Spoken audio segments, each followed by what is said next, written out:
Selamat malam, Soti Hontu, Namo Buddhaya semua, Bapak Ibu, Romo Ramani, rekan-rekan sedama yang hadir pada malam hari ini, baik lewat Zoom meeting maupun live streaming YouTube Dhamma Sakaca Online di KBTI Gresi dan Besuki. Malam hari ini kembali lagi bersama saya, Fitri, yang akan menemani kalian dalam acara Dhamma Sakaca Online di season keempat, episode ke-29, dengan pembabaran Dhamma dengan pembabaran Dhamma yang sangat unik. Tema malam ini yang diangkat yaitu tentang Amaganda Sutta yang akan dibawakan oleh Romo Mulyadi. Terima kasih Romo Mul sudah hadir pada malam hari ini. Sebelum kita mendengarkan pembabaran Dhamma dari Romo Mul, mari kita mendengarkan perenungan yang akan dibawakan oleh Ibu Tari, pembawaan Dhamma pada malam hari ini. Persilakan Ibu Tari. Baik, terima kasih. Sebelumnya, Soti Hontu Namo Buddhaya. Pembacaan Dhamma pada Kodawaga Syair 231.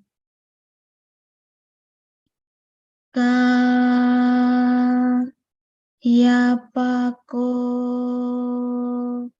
pang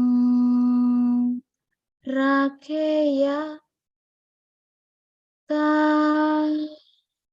ye nasang wuto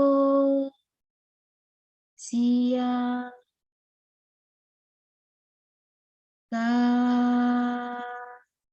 yadu caritang hitwa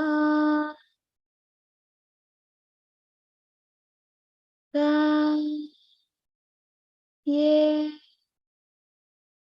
nasucaritang care. Hendaklah orang selalu menjaga rangsangan jasmani. Hendaklah ia selalu mengendalikan jasmaninya.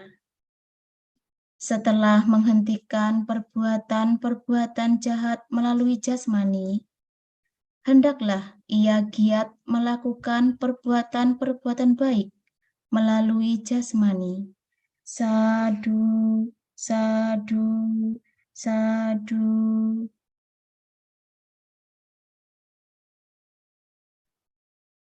Terima kasih Ibu Tari atas pembawaan Dhamma padanya.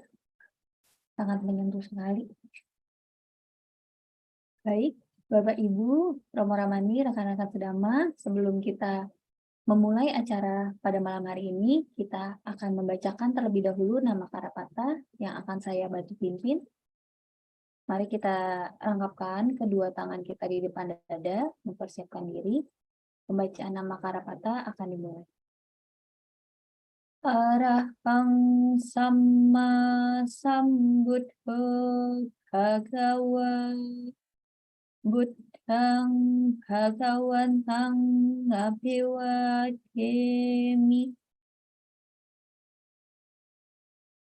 Swakhato Bhagavata Dhammo Dhammang Namasami.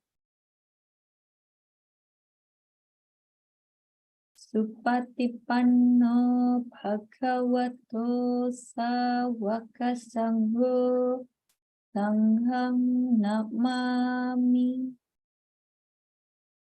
Habis satu bawaan kita semoga semuanya bahagia. Sadu. Baik, selanjutnya saya akan bacakan profil singkat dari pembicara kita pada malam hari ini.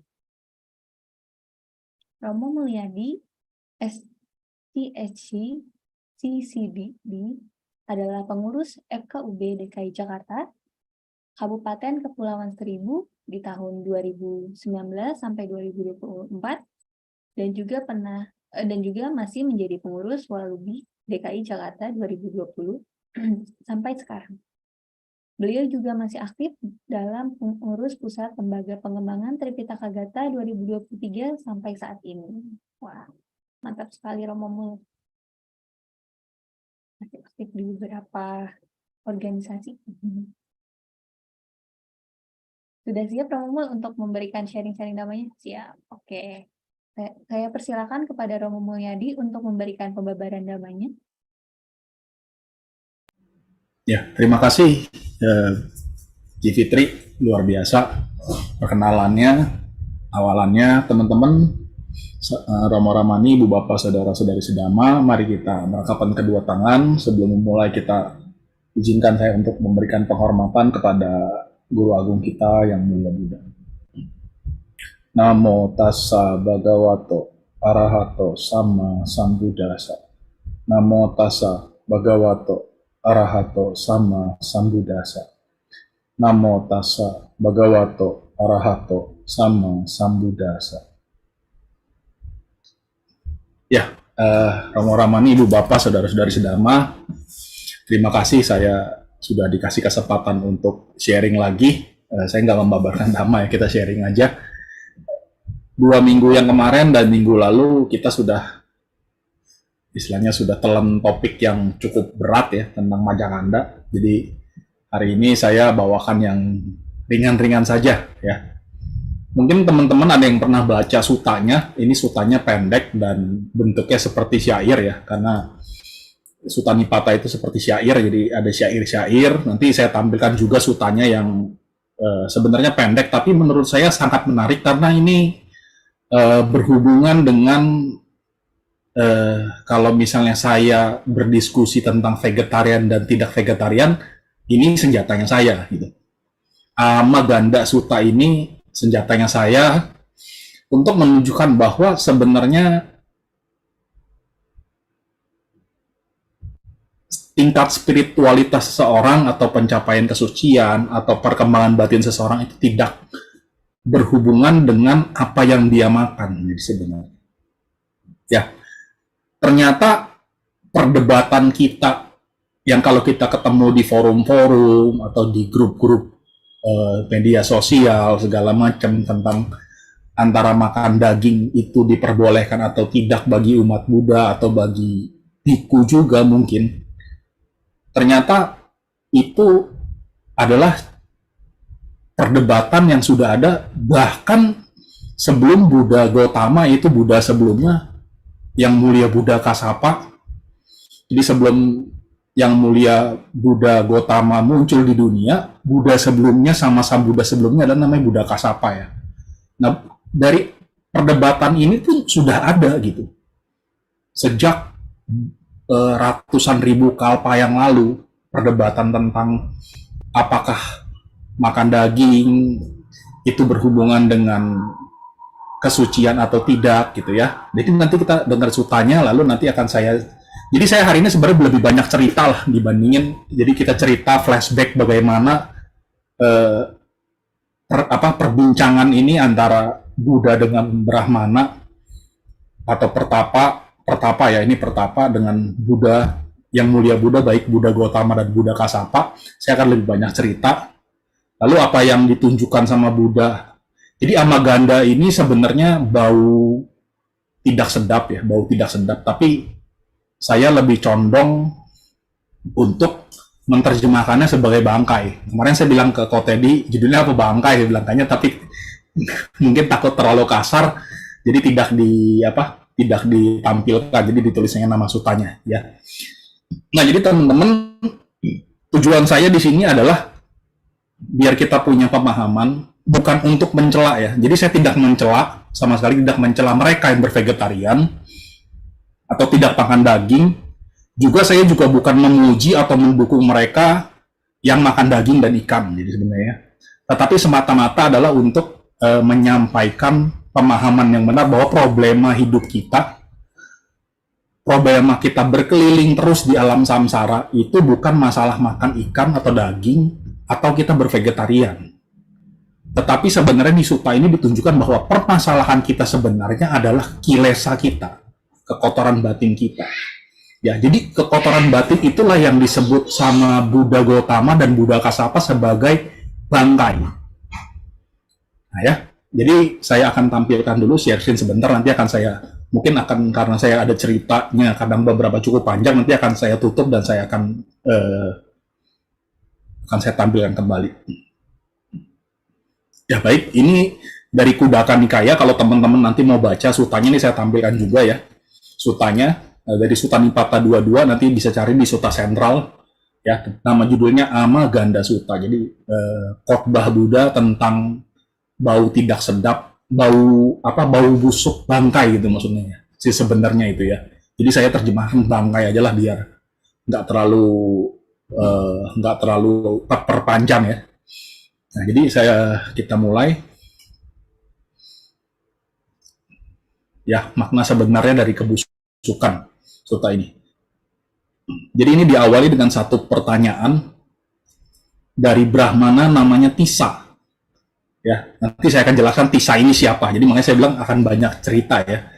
Padi-padian liar, biji-bijian, rerumputan dan kacang-kacangan, tunas-tunas muda dan akar-akaran, dan buah-buahan hutan yang diperoleh sesuai dharma dan dimakan oleh yang damai, mereka yang tidak berbohong demi kenikmatan duniawi, tetapi ia yang memakan makanan yang dipersiapkan dengan baik, dan nasi dan masakan nasi sali maksudnya nasi terbaik ya, anggap aja seperti itu ya, makanan-makanan lainnya yang lezat yang dipersembahkan secara khusus oleh orang lain, orang itu, Kassapa, nah ini maksudnya Buddha Kassapa, adalah bagaikan bangkai busuk.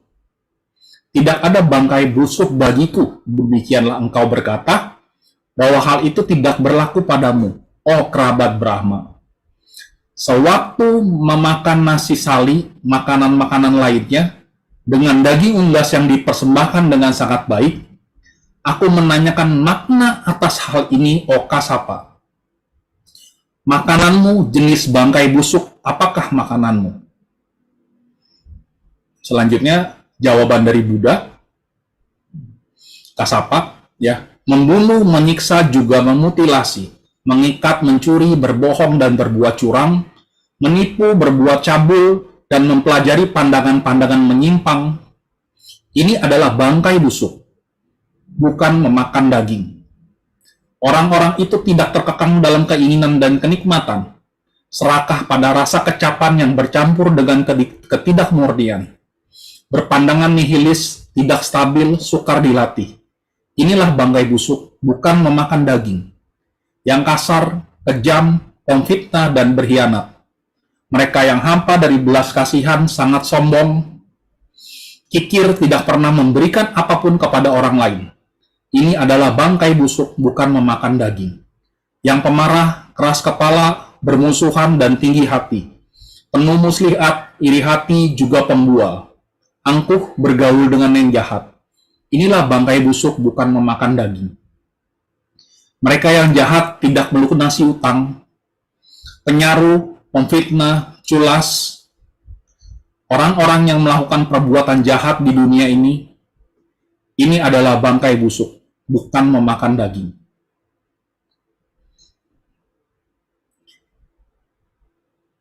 Mereka yang tidak terkendali terhadap makhluk-makhluk hidup di sini,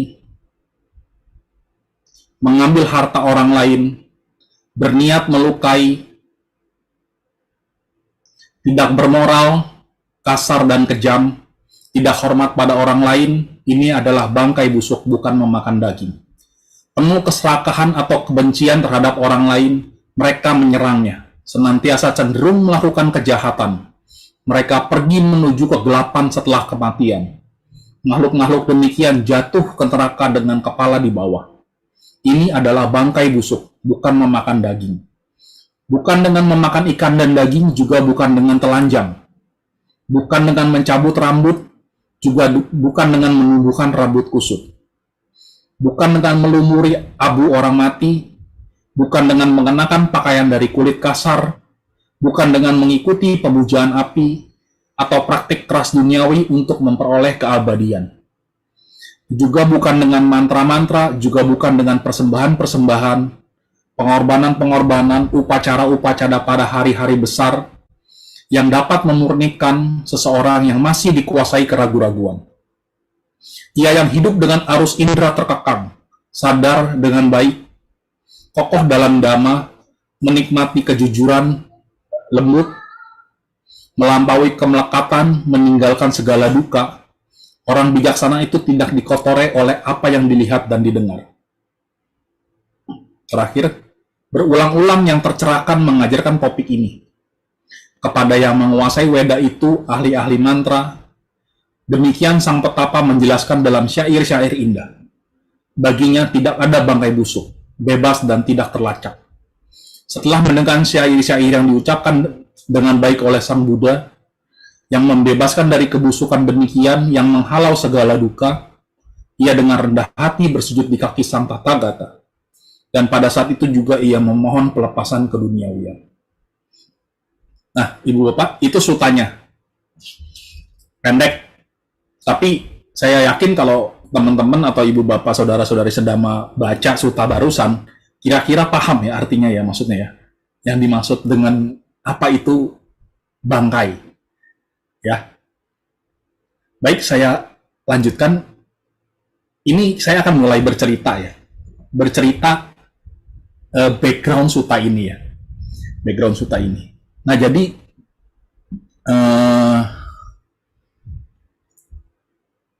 pertama adalah perbincangan yang terjadi antara Amaganda. Jadi Amaganda ini bukan hanya judul suta yang artinya bau bangkai atau bangkai itu sendiri. Amaganda ini juga nama seorang petapa yang hidup sejaman dengan Buddha Gautama.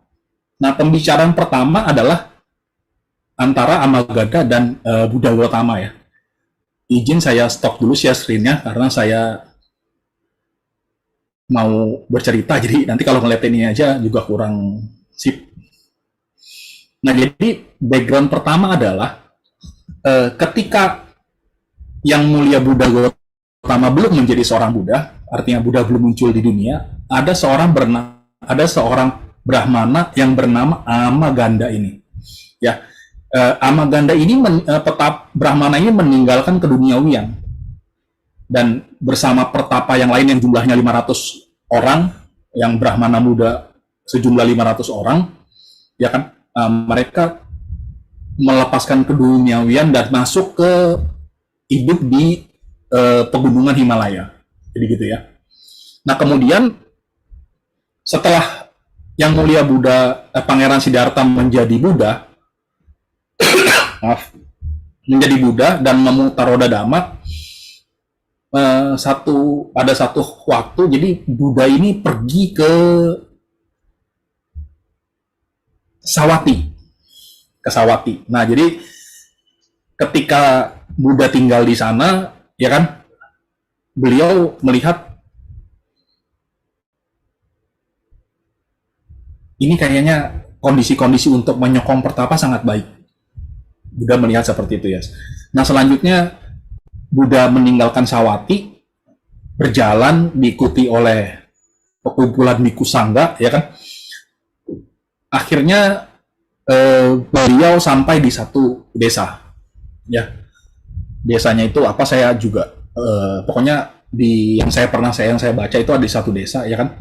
Nah, di desa itu pada saat itu harusnya ada festival ya, karena seperti tahun sebelum tiap tahun ada festival. Tapi begitu Buddha Gautama datang ke sana, festival itu tidak dilaksanakan, ya kan. Nah, para pertapa ini yang Amaganda dan teman-teman yang 500 orang itu turunlah ke desa tersebut. Nah, dia bingung, kok ini nggak ada festival tahun ini. Dia tanyalah sama penduduk desa, teman, dia bilang gitu katanya, mengapa orang-orang ini tidak seperti sebelumnya? Maksudnya tidak mengadakan festival gitu. Apakah desa ini diganggu oleh raja? Maksudnya raja itu mungkin menaikkan pajak misalnya atau denda gitu ya. Atau lagi ada bencana kelaparan? Atau ada pabajita, maksudnya yang melepas keduniawian, pabajita tertentu yang memiliki kualitas sila lebih dari kami telah tiba di desa ini. Lalu penduduk desa ini menjawablah, Bante, desa ini, jadi Bante itu bukan sebutan untuk biku sebenarnya ya.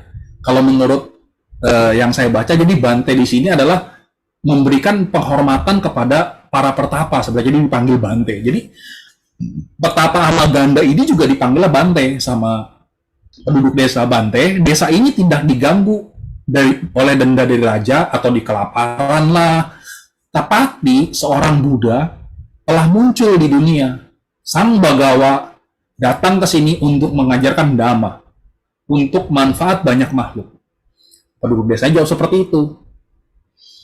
Nah, lalu si pertapa Amaganda ini berkata, teman atau pemilik rumah atau penduduk desa itu, apakah kamu berkata Buddha? Ya, kami mengatakan Buddha, Bante. Setelah disampaikan 3 kali, pertapa itu berkata, bahkan hanya ungkapan ini pun sangat jarang, yaitu Buddha. Jadi sebenarnya perkataan Buddha ini juga pada saat itu juga jarang didengar. Karena kan Buddha baru muncul, Roda Dhamma baru diputar, jadi istilah Buddha itu sangat jarang didengar. Nah, jadi sebenarnya ini refleksi buat kita juga ya. Kita yang udah sangat sering mendengar kata Buddha, harusnya kita merasa sangat beruntung ya, kita terlahir di tengah-tengah ajaran Buddha. Masih bisa diakses ya, menurut saya ya. Ini pendapat saya pribadi ya. Nah, lalu setelah itu, setelah dengan gembira, pertapa ini bertanyalah kepada penduduk desa itu, apakah sang Buddha makan bangkai atau tidak? Nah, lalu penduduk desa nanya, Bante, apakah yang dimaksud dengan bangkai? Nah, pemilik rumah ini tanya begitu kan, lalu dijawab sama dijawab lah maksudnya dijawab. Maksudnya pertapa Amaganda itu menjawab, yang dinamakan bangkai adalah ikan dan daging. Lalu dijawab lagi sama rumah tangga itu, Bante, Bagawa makan ikan dan daging. Nah, setelah mendengar hal ini, pertapa ini nyesel dalam hati. Kalau begitu, dia bukan Buddha katanya. Tetapi dia juga berpikir kembali, yang dinamakan kebuncuran Buddha itu sangat jarang. Dibilang, kalau gitu saya akan menemui yang dikatakan sebagai Buddha dan saya mau tanya. Nah, jadi cerita pertapa Amaganda ini juga nggak terima mentah-mentah ya, ada keraguan dan dia mau tanya. Kalau nggak, hilang kesempatan dia untuk ketemu seorang sama sang Buddha. Nah, kemudian Amaganda bertemulah dengan sang Bagawa. Nah, ditanya sama pertapa ini, Amaganda bertanya, Saudara Gotama makan bangkai atau tidak? Nah, ditanya lagi sama Buddha, Brahmana, yang dimaksud bangkai itu apa? Ikan dan daging, Saudara Gotama. Lalu sang Bagawa Buddha berkata, Brahmana, ikan dan daging bukanlah bangkai. Lebih jauh lagi, yang dinamakan bangkai adalah semua kilesa dan akusala dhamma. Semua kilesa dan akusala dhamma. Ya, jadi kalau kita, teman-teman yang pernah belajar Abhidhamma, tahu lah ya, kilesa dan akusala dhamma yang tidak bermanfaat itu apa? Ya kan? 12 akusala cita dan faktor mental dengan cetasikanya, kalau nggak salah ada 14 yang tidak bermanfaat ya. Nah, kemudian sang Buddha berkata lagi, Brahmana, tidak hanya kamu yang sekarang bertanya tentang bangkai. Di masa lalu pun, seorang Brahmana yang bernama Tisa menanyakan kepada Bagawa Kassapa. Dia bertanya demikian dan Begawan menjelaskannya demikian. Nah, ini selesailah pembicaraan antara Brahmana Amaganda dan Yang Mulia Buddha Gotama. Sekarang saya akan cerita lagi nih, mundur lagi kita cerita ke masa lalu. Cerita Buddha Kassapa. Jadi di masa lalu, setelah diceritakan bahwa memenuhi parami untuk 8 asangkaya kalpa dan 100.000 kapa, Bodhisattva lahir di rahim seorang Brahmani yang bernama Danawati. Ya, jadi Buddha Kassapa ini punya ibu namanya Danawati, 8 asangkaya kalpa dan 100.000 kapa. Ya, kalau Buddha Gautama menyempurnakan paraminya 4 Asangkhyakalpa dan 100.000 kalpa ya. Jadi Buddha Gautama lebih singkat untuk menyempurnakan parami. Nah, ayahnya namanya Brahmadatta. Jadi ayahnya Brahmadatta, ibunya bernama Danawati. Nah, pembicaraan tentang bangkai ini itu terjadi dengan seorang petapa yang namanya Tissa. Ayahnya Tissa sudah kasih tahu si Tissa ini nih, putranya, untuk kasih nasihat gini. Anakku, ya, Kasapa akan menjadi Buddha. Nah, mirip ya. Jadi dulu kalau yang mulia Buddha Gautama, Pangeran Siddhartha diramal sama Asita Kaladewala, dan ada satu Brahmana yang sangat yakin bahwa Pangeran Siddhartha akan menjadi Buddha pada saat itu kan, petapa Kondanya ya kalau nggak salah. Ya, petapa Kondanya kalau saya tidak salah ya. Ya, jadi setelah anak itu pergi meninggalkan dunia, maksud setelah Kasapa meninggalkan keduniawian, kamu pun harus meninggalkan keduniawian di dekatnya. Nah, ini juga jadi, ini kita mesti tanya-tanya juga nih, orang tua kita ada nggak yang kayak gini ya? Ayo kita jadi biku gitu. Kayaknya malah nggak boleh, banyak kan. Nah, ini ayahnya Tissa malah suruh Tissa ini jadi biku gitu, mengikuti yang mulia Buddha gitu ya. Nah, maksudnya meninggalkan keduniawian di dekatnya, atau maksudnya menjadi muridnya ya, dan berusaha meninggalkan kelahiran kembali. Nah, ini pesan untuk jadi refleksi kita nih, jadi orang tua nih. Pesan ke anaknya untuk mencapai kesucian. Ya. Nah, kemudian ketika telah mencapai kedewasa, setelah besar nih, jadi Tissa sama Kasapa ini kayaknya bersahabat nih. Dari kecil sudah bersahabat ya. Jadi setelah udah umurnya cukup, Tissa ini berkata kepada Bodhisattva, maksud Bodhisattva Kasapa ini ya, sahabat, mari kita meninggalkan keduniawian. Tetapi Bodhisattva tidak ikut pada saat itu, tidak ikut Tissa untuk meninggalkan keduniawian. Nah, Tissa lalu berpikir bahwa pasti pengetahuannya belum mencapai kematangan. Jadi Tissa menjudge Bodhisattva Kasapa itu seperti itu ya. Jadi, nah setelah si Tissa pergi, ya kan, nah Bodhisattva itu masuk ke dalam rumah, mengembangkan anapanasati dan mencapai jhana dan nabinya. Nah, memang beda level ya antara Tissa dengan Bodhisattva ya. Jadi Bodhisattva masuk ke dalam rumah, nggak perlu harus di tengah hutan, di bawah pohon, di dalam rumah pun memang kualitas batin beliau sudah begitu luar biasa, duduk sebentar sudah masuk jhana hingga tahap keempat, jhana keempat, dan langsung mencapai abinya juga gitu ya. Dan kemudian Bodhisattva ini setelah memiliki abinya, pergi, dia meninggalkan rumahnya, ya kan, lalu menuju ke tempat pencerahannya. Jadi pada waktu itu, nah kebetulan namanya juga sama, bahwa tempat itu namanya Isipatana juga, tempat Bodhisattva mencapai pencerahan. Dan pada waktu itu ada 20.000 pabajita. Pabajita itu seperti tadi saya udah kasih tahu ya, maksudnya mereka sudah meninggalkan keduniawian. Di Isipatana itu ada 20.000 pabajita. Nah, lalu Bhagawa Kasapa ini memanggil mereka memutar roda dhamma.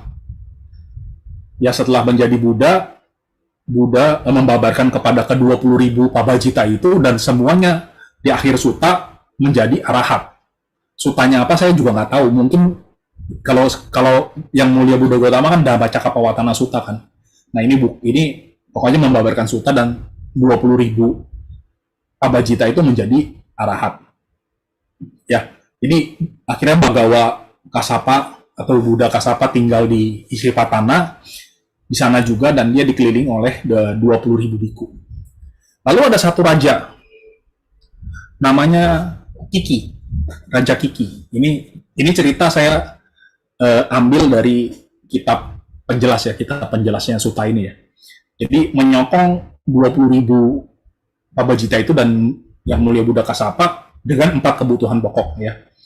Kemudian di satu hari ada seorang laki-laki penduduk Varanasi yang sedang mencari cendana terbaik di gunung, sampai di tempat tadi Brahmana Tissa bertapa.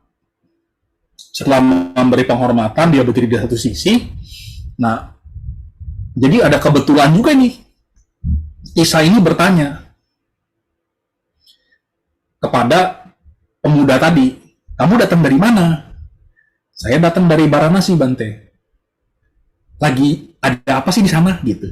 Bante, di sana telah muncul seorang sama Sambuddha yang bernama Kasapa. Nah, setelah mendengar ungkapan yang sangat jarang tersebut, Tisa ini juga sangat bergembira lagi batinnya. Ya kan, dengan sukacita bertanya, apakah dia makan daging dan bangkai? Pertanyaan ini diulang lagi. Lalu pemuda ini juga bertanya lagi, yang dimaksud bangkai itu apa, Bante? Ikan dan daging. Bante, Bagawan, artinya yang Buddha Kasapa, itu makan ikan dan daging. Dibilang begitu. Apakah... Lalu, singkat cerita, Brahmana Tisa ini penasaran juga. Ya kan? Kayaknya itulah saya mau ketemulah sama Buddha Kasapa lah, pengen tahu lah intinya gitu. Nah, begitu ketemu, dipanggil. Panggilnya juga enggak yang mulia atau Bagawan, panggil dengan nama marganya, jadi gitu ya, nama marganya itu. Apakah saudara Kasapa makan bangkai atau tidak? Nah, lalu Buddha Kasapa bertanya lagi, Brahmana, saya tidak makan bangkai. Sadu, saudara Kasapa, si Tisa berkata demikian, baguslah jika Anda tidak makan bangkai makhluk lain. Hal ini sesuai dengan kelahiran, keluarga, dan marga Anda, Kasapa. Nah, lalu yang mulia Buddha Kasapa berkata lagi, sehubungan dengan kilesa saya mengatakan, saya tidak makan bangkai. Akan tetapi Brahmana memahaminya sebagai ikan dan daging.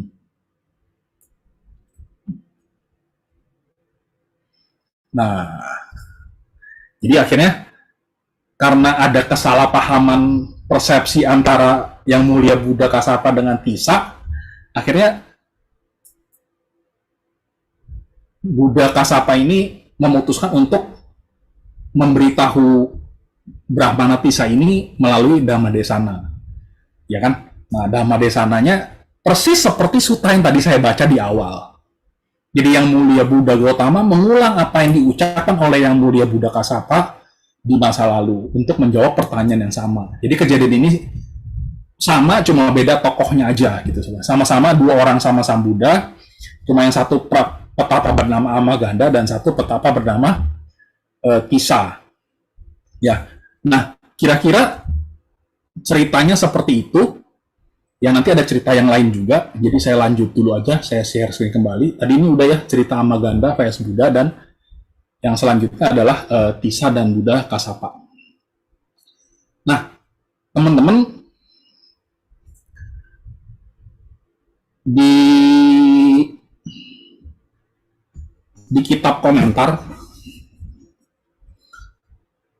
dia sutta itu ya kan dibagi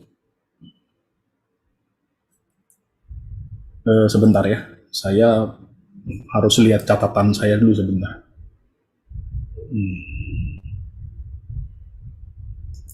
Di sutta itu dibagi menjadi beberapa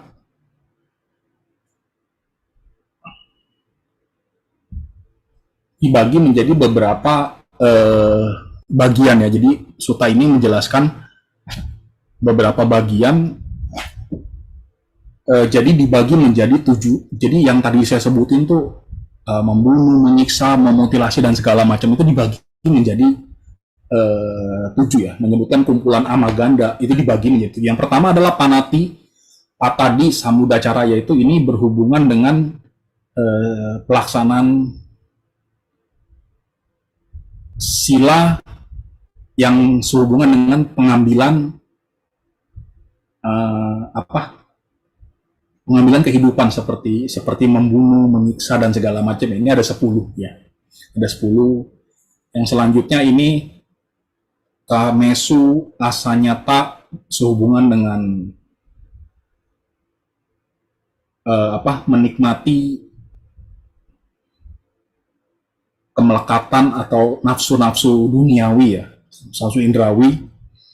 Lalu ada yang Lukata ini yang berhubungan dengan kasar ya, kasar. Jadi ini dikelompokkan yang tadi dibaca tuh, yang syair Suta di awal tuh dikelompokkan sama kitab penjelas menjadi seperti, nanti ini ada beberapa yang akan saya koda itu kemaharahan ya, anger, kemarahan bahasa Inggrisnya ya. Ini saya cepatin aja ya. Lalu ada Papa Silata, itu Papa itu perbuatan jahat, dama-dama yang buruk ya. Secara habit, secara kebiasaan itu tidak bermoral ya, maksudnya ya. Ya, seperti mereka yang jahat, tidak melunasi utang, penyaruh, fitnah, dan segala macam ya. Lalu ada lagi yang ini bisa dibaca juga ya, mereka yang tidak terkendali terhadap makhluk-makhluk hidup di sini, mengambil harta orang lain, melukai, tidak bermoral. Sebenarnya mirip-mirip sih, tapi ini tidak dijelaskan. Nanti saya tidak bisa menjelaskan ini satu-satu ya. Ini maksudnya tidak berniat melukai itu maksudnya apa gitu ya. Tapi nanti akan saya ambil beberapa yang menurut saya bisa memberikan informasi yang cukup untuk bagi pengetahuan untuk teman-teman di sini. Lalu ini berhubungan dengan raga, nafsu, dosa itu penolakan atau kemarahan, dan moha itu kebodohan batin ya. Nah, jadi ini saya juga akhirnya cerita lagi ya. Nah, jadi terutama di tradisi Theravada ya, ada beberapa referensi penting dari teks Pali yang bisa diklasifikasikan ke dalam 3 bagian yang menjadi kira-kira menjadi kayak semacam bahwa makan daging itu diperbolehkan ya, makan daging itu diperbolehkan ya. Jadi kalau saya, ini yang pertama adalah tentang kronologi. Jadi ada cerita sejarah atau kronologi ya, kronologi. Ada disipliner berhubungan dengan sila maksudnya ya, terutama hubungan dengan itu winaya, dan ada yang tentang doktrin ya. Jadi teman-teman, saya akan jelaskan ini satu-satu, tapi singkat aja ya. Yang pertama adalah kisah Jenderal Siha secara kronologi, yang menunjukkan bahwa Buddha mengkonsumsi daging maksudnya. Ya, atau Buddha membolehkan makan daging dan ikan. Nah, Jenderal Siha ini adalah seorang jenderal yang terkenal. Awalnya sebelum menjadi pengikut Buddha,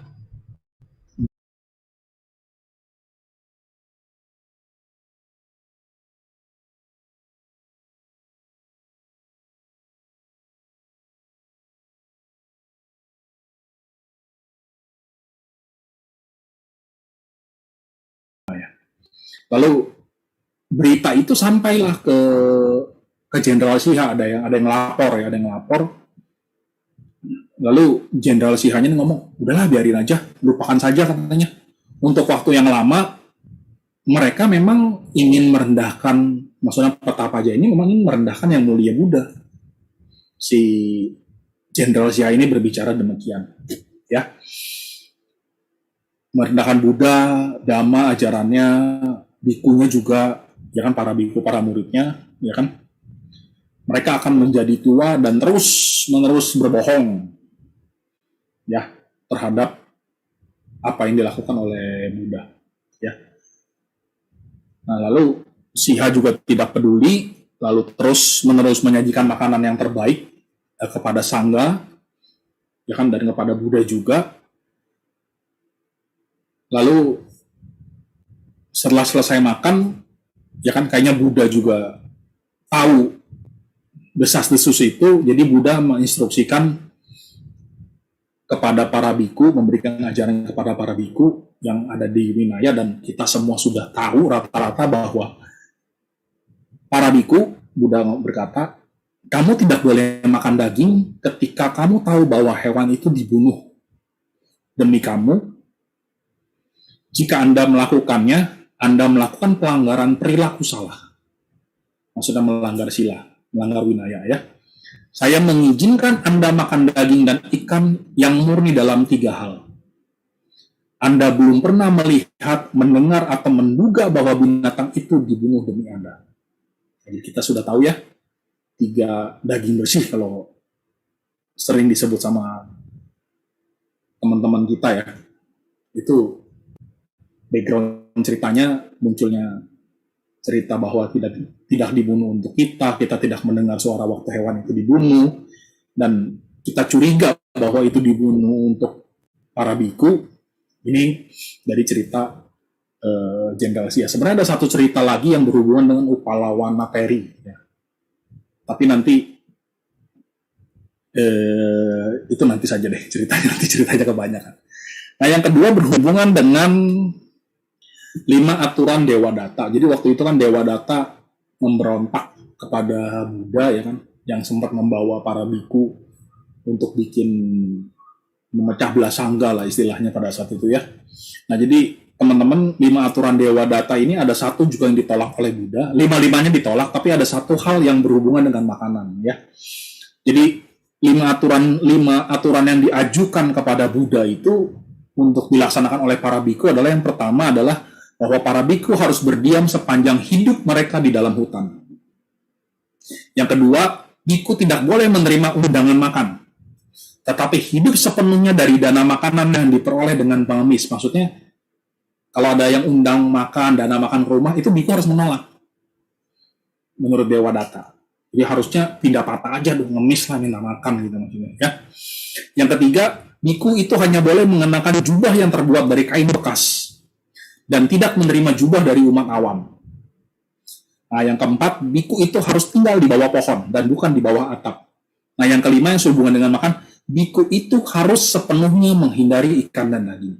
Nah, seperti yang kita ketahui bahwa kelima aturan yang ditawarkan Dewa Data kepada Buddha ini ditolak semuanya oleh Buddha.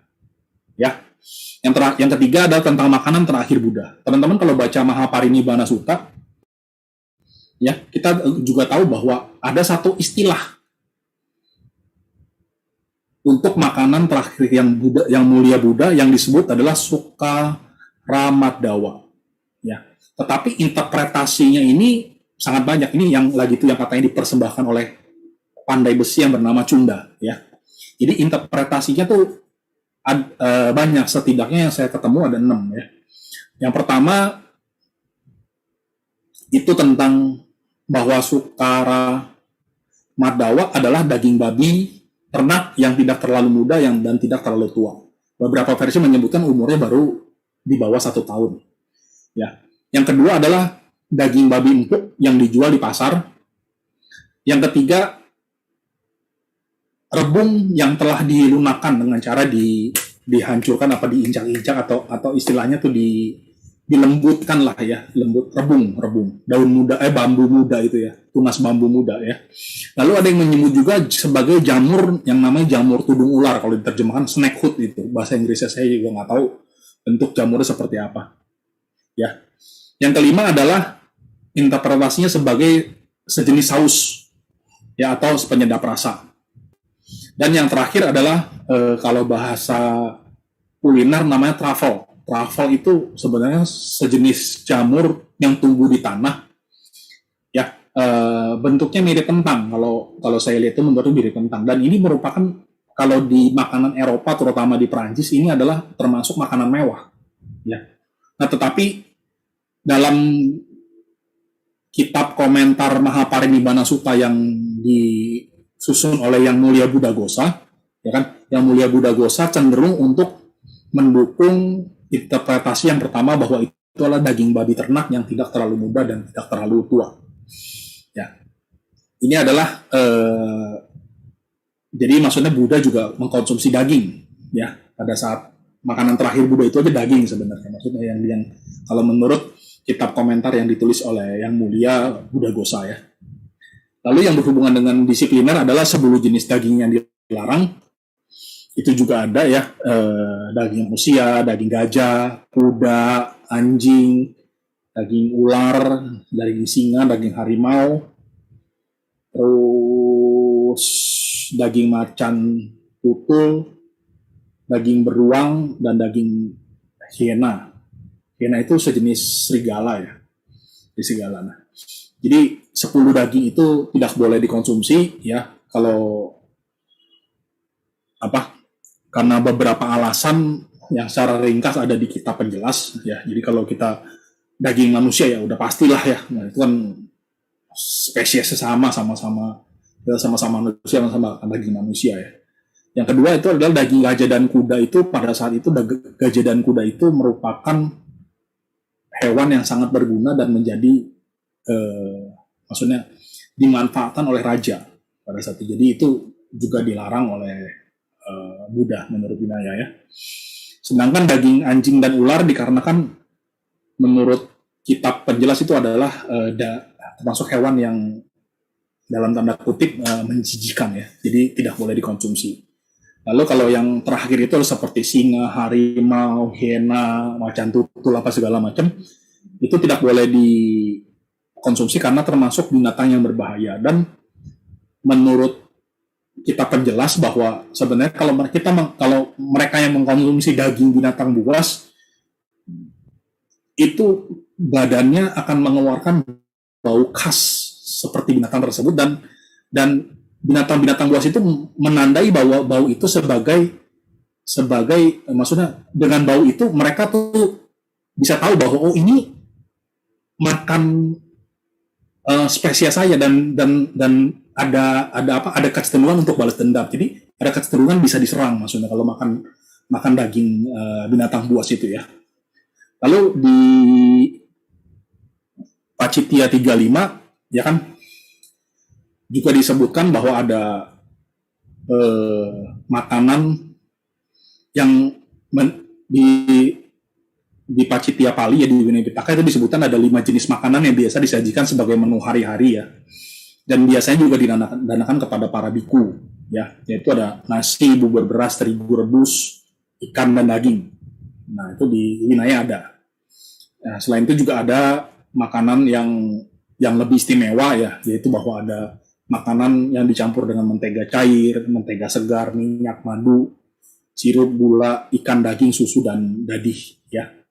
Itu di Pacitya. Lalu ada penolakan terhadap daging mentah. Nah, ini di Pacitya 35 ini ada satu juga cerita yang tadi saya sempat mau ceritakan gak jadi, itu cerita tentang Upalawana Teri. Upalawana Teri ini adalah salah satu bikuni utama ya. Jadi kalau yang biku kan yang mulia Sariputta dan yang mulia Mahamogalana. Ya, satu unggul kebijaksanaan, satu unggul kesaktian. Nah, kalau yang di bikuni itu ada 2, itu bikuni Kema dan bikuni Upalawana. Bikuni Kema itu kebijaksanaan yang tertinggi. Nah, bikuni Upalawana dianggap bikuni yang memiliki kesaktian paling hebat ya. Jadi pada saat itu dia sedang bermeditasi di hutan, bikuni Upalawana Teri bermeditasi di hutan, lalu ada sekelompok perampok yang lewat setelah mereka merampok satu ekor binatang seperti kerbau mungkin ya, kerbau ya kalau nggak salah kerbau. Nah, jadi setelah itu kerbau itu dimasak kalau nggak salah menjadi kari, dan ada satu jadi ada kepala perampok itu mempersembahkan makanan itu kepada bikuni Upalawana. Nah, lalu bikuni Upalawana pada saat itu juga mengetahui karena memang sudah keluar dari meditasinya, ya kan, mengetahui dan dia kemudian mengambil makanan tersebut, ya kan, lalu dia bertekad untuk mempersembahkannya kepada Sang Buddha. Ya, jadi seorang bikuni yang arahat juga mempersembahkan daging kepada Buddha ya. Jadi itu juga salah satu referensi yang menunjukkan bahwa biku dan bikuni dan Buddha sendiri mengkonsumsi daging ya. Lalu ada penolakan terhadap daging mentah, itu juga di Vinaya ada bahwa nggak boleh makan daging, maksudnya kalau menerima daging mentah itu sebenarnya tidak diperbolehkan karena biku tidak diperbolehkan memasak ya. Jadi yang seharusnya dibolehkan itu yang keempat, yaitu daging yang sudah dipersiapkan, artinya daging yang atau makanan yang sudah siap santap ya.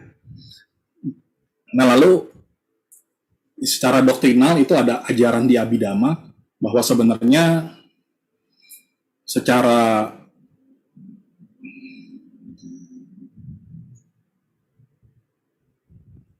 maksudnya gini loh, pikiran atau kehendak cetana yang membunuh hewan itu berbeda dari mereka yang cetana atau pikiran mereka yang mengkonsumsi daging. Ya, jadi itu karena itu berbeda, makanya sebenarnya mengkonsumsi daging itu dibolehkan. Maksudnya seperti itu kira-kira. Lalu ada juga kalau kita misalnya lebih dalam lagi, kalau kita melihat makanan sesuai dengan 4 kebenaran mulia, ya 4 kebenaran mulia, bahwa sebenarnya makanan itu adalah termasuk materi atau rupa kanda ya, rupa kanda, agregat rupa kanda. Nah, kalau menurut 4 kebenaran mulia, rupa kanda itu adalah dukkha. Ya, karena itu juga makanan itu adalah subjek dari penderitaan. Ya, dan penderitaan itu jadi harus dipahami secara benar. Nah, kalau teman-teman mungkin pernah belajar tentang 4 kebenaran mulia, ada ya 4 kebenaran mulia dalam 12 faktor ya. Ya, bahwa makanan itu karena itu adalah subjek penderitaan, duka itu harus dipahami secara benar. Jadi makanan itu juga harus dipahami secara benar. Ya, parinea, ya, dipahami secara benar. Nah, jadi makanan itu bukan sesuatu yang harus dihancurkan. Nah, yang harus dihancurkan itu apa? Yang harus dihancurkan itu adalah nafsu terhadap rasa yang ditimbulkan oleh makanan itu, ya, dukkha samudaya, ya, nafsu tanha terhadap makanan, ya, bukan makanannya. Makanan itu harus dipandang sebagai dukkha dan itu harus dimengerti, harus dipahami secara benar, ya, rupa kanda, agregat materi. Yang harus dihancurkan adalah nafsu atau tanha kita terhadap rasa dari makanan itu sebenarnya, ya. Sebab inilah yang harus dihancurkan. Kalau kita baca itu apa? Istilahnya pataba ya, pataba kalau nggak salah ya. Saya juga agak lupa, pataba kalau nggak salah. Nah, lalu makanan itu, nafsu atas makanan itu bisa dihilangkan. Ya, artinya akhir duka, ya, dukkha nirodha, berakhirnya penderitaan. Nah, ini kan harus dicapai, sacikataba istilahnya. Ya, lalu kita harus merenungkan makanan secara benar agar bebas dari kemelekatan terhadap makanan tersebut. Itu adalah jalan menuju akhirnya duka, ya, yang harus dikembangkan dalam diri masing-masing, dikembangkan bawetaba. Ya, nanti teman-teman mungkin bisa melihat lagi, mudah-mudahan apa yang saya sampaikan nggak salah ya. Jalan mulia berunsur 4 kebenaran mulia dalam 12 faktor, ya, bahwa duka itu harus dipahami secara benar, sebab duka itu harus diakhiri, ada akhir duka, ya kan, dan harus mengembangkan jalan menuju akhir duka. Ya, dan karena kita memandang makanan sebagai agregat materi, dan agregat materi itu adalah duka. Ya, itu pendapat dari Abhidhamma. Lalu ada satu lagi, terakhir adalah doktrin Amaganda itu sendiri ya. Jadi disebutkan dalam agama Ganda Sutta tadi sudah saya bacakan di awal, dan ada juga istilah Amaganda di dalam Mahagowinda Sutta. Mungkin kalau nggak salah Jumat kemarin ya, yang dibahas tentang Gowinda Sutta, ya, menyatakan bahwa pola makan tanpa daging itu tidak dianggap sebagai tanda kehidupan suci. Jadi sebenarnya istilah Amaganda ini adalah kiasan atau metafora ya, maksudnya. Jadi bahwa gagasan atau ide atau tujuan utama dari khotbah-khotbah tersebut ialah, maksudnya Amaganda, terutama Amaganda Sutta ini adalah bukan bertujuan untuk menyingkirkan atau menyerang mereka yang praktik vegetarian ataupun mendukung mereka yang makan daging dan ikan, tetapi adalah menunjukkan bahwa pola makan seseorang itu ternyata tidak, maksudnya bukan tidak ya, maksudnya bukan ukuran dari kemajuan batin seseorang. Ya, dalam Ya, jadi intinya gitu ya. Maksudnya Amaganda itu menunjukkan bahwa sebenarnya yang dimaksud dengan bangkai itu adalah kilesa kita, ya, bukan pola makan kita, gitu ya. Nah, bukan pola makan kita. Saya lanjut ya teman-teman ya. Ada jadi saya akan mulai sedikit membahas tadi apa yang disebutkan sebagai bangkai itu ya. Yang disebutkan sebagai bangkai. Yang disebutkan sebagai bangkai itu misalnya tadi kan ya. Ada yang disebut sebagai bangkai ya. Ada bahasa palingnya seperti ini, jadi kira-kira bahasa Indonesia. Akan tetapi makan daging adalah tidak tercela apabila tidak terlihat, tidak terdengar, dan tidak dicurigai. Tadi ya, yang disampaikan waktu kisah Jenderal Siha ya. Oleh karena itu makan daging bukan bangkai. Nah ini disebut bangkai nih. Orang-orang di sini yang pengendalian dirinya hancur karena tanpa pengendalian dalam hal-hal kenikmatan duniawi. Ya, nah ini dalam hal ini maksudnya putu jana itu artinya orang kebanyakan ya, atau kalau di Mula Pariyaya Sutta itu disebutnya orang kebanyakan yang tidak berlatih, yang tidak terlatih. Jadi kebanyakan yang tidak terlatih, yang mengikuti keinginan nafsu duniawinya. Bahkan kalau saya pernah baca ada juga ini disebutkan bahwa putu jana atau mengikuti nafsu sampai Buddha itu menekankan secara drastis bahwa tidak ada batasan dalam hal nafsu, bahkan kepada ibu, kepada tante, kepada sanak keluarga ya. Maksudnya itu memang itu kiasan, tapi kiasan yang sampai seperti itu loh. Kalau misalnya sampai kita berhubungan dengan ibu kita, tante kita, atau paman kita, itu seperti mungkin bukan bangkai, tapi bangkai, intinya begitu ya. Ya, maksudnya di sini orang-orang yang tidak tanpa pengendalian kenikmatan duniawi. Lalu yang selanjutnya ada serakah dalam hal rasa. Maksudnya serakah dalam hal rasa yang dikenali melalui lidah ya. Ya, lalu bercampur dengan ketidakmurnian, maksudnya bercampur dengan ketidakmurnian yang merupakan sebutan untuk berbagai macam penghidupan yang salah. Nah, penghidupan yang salah teman-teman mungkin tahu ya, seperti mungkin menjual makhluk hidup, menjual senjata, racun dan sebagainya ya. Kalau misalnya di Vinaya para biku tuh mungkin nggak boleh jadi macomblang, nggak boleh meramal, itu ada ya di Vinaya ya, yang kita sudah sering dengar lah istilahnya. Ya, lalu ada lagi pandangan nihilis. Nah, jadi sebelum ini, jadi kalau ini ada pandangan nihilis ya, yang mereka yang memiliki pandangan salah dalam 10 hal seperti tidak ada yang dinamakan. Nah, ini pandangan nihilis ini dalam 10 hal ini ada di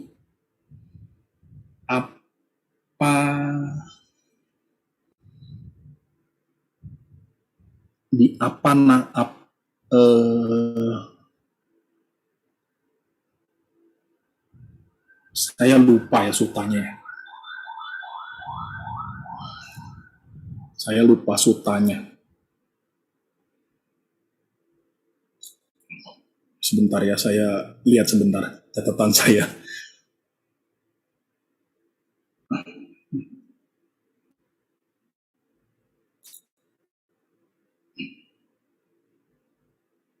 Nah, oh ya ini di apa nakasuta ya, Majjhima Nikaya 60.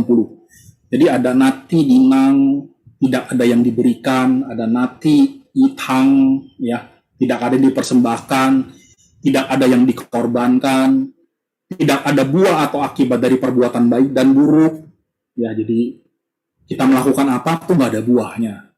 Kehidupan hanya di sini saja. Setelah selesai, ya sudah nggak ada apa-apa. Gitu. Pandangan nihilis itu ya nggak ada apa-apa maksudnya.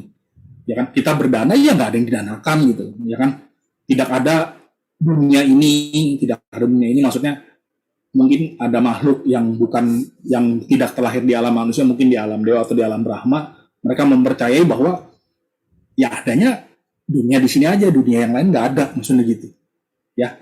Nah, ada juga tidak ada dunia yang lain. Nah, maksudnya kita yang lahir sebagai makhluk manusia ini tidak mempercayai adanya tidak punya pandangan atau mempercayai adanya alam-alam kehidupan yang lain. Nah, itu juga pandangan yang berbahaya bahwa setelah tubuh ini hancur, setelah kita meninggal, ya sudah nggak ada apa-apa lagi gitu.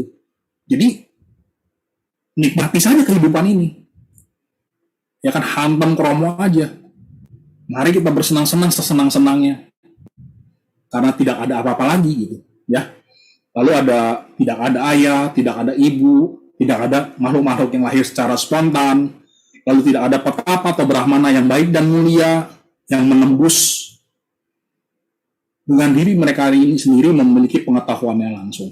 Itu udah 10 ya, jadi tidak ada yang diberikan, tidak ada yang dipersembahkan, tidak ada yang dikorbankan, tidak ada buah akibat dari baik dan buruk, ya kan? Tidak ada dunia di dunia ini, tidak ada dunia lain, ya kan? Tidak ada ayah, tidak ada ibu, tidak ada makhluk yang terlahir secara spontan, dan tidak ada pertama yang memiliki pengetahuan langsung. Dari 10 ya. Nanti teman-teman bisa baca, ada di Apanaka Sutta, ya, Majjhima Nikaya 60. Nah, jadi sebenarnya kalau kita melihat kembali, ya, ini, ya kan, kalau kita lihat kembali, bahwa sebenarnya kalau kita lihat kembali ke khotbah pertama Sang Buddha, yaitu Dhammacakkappavattana Sutta, ya kan,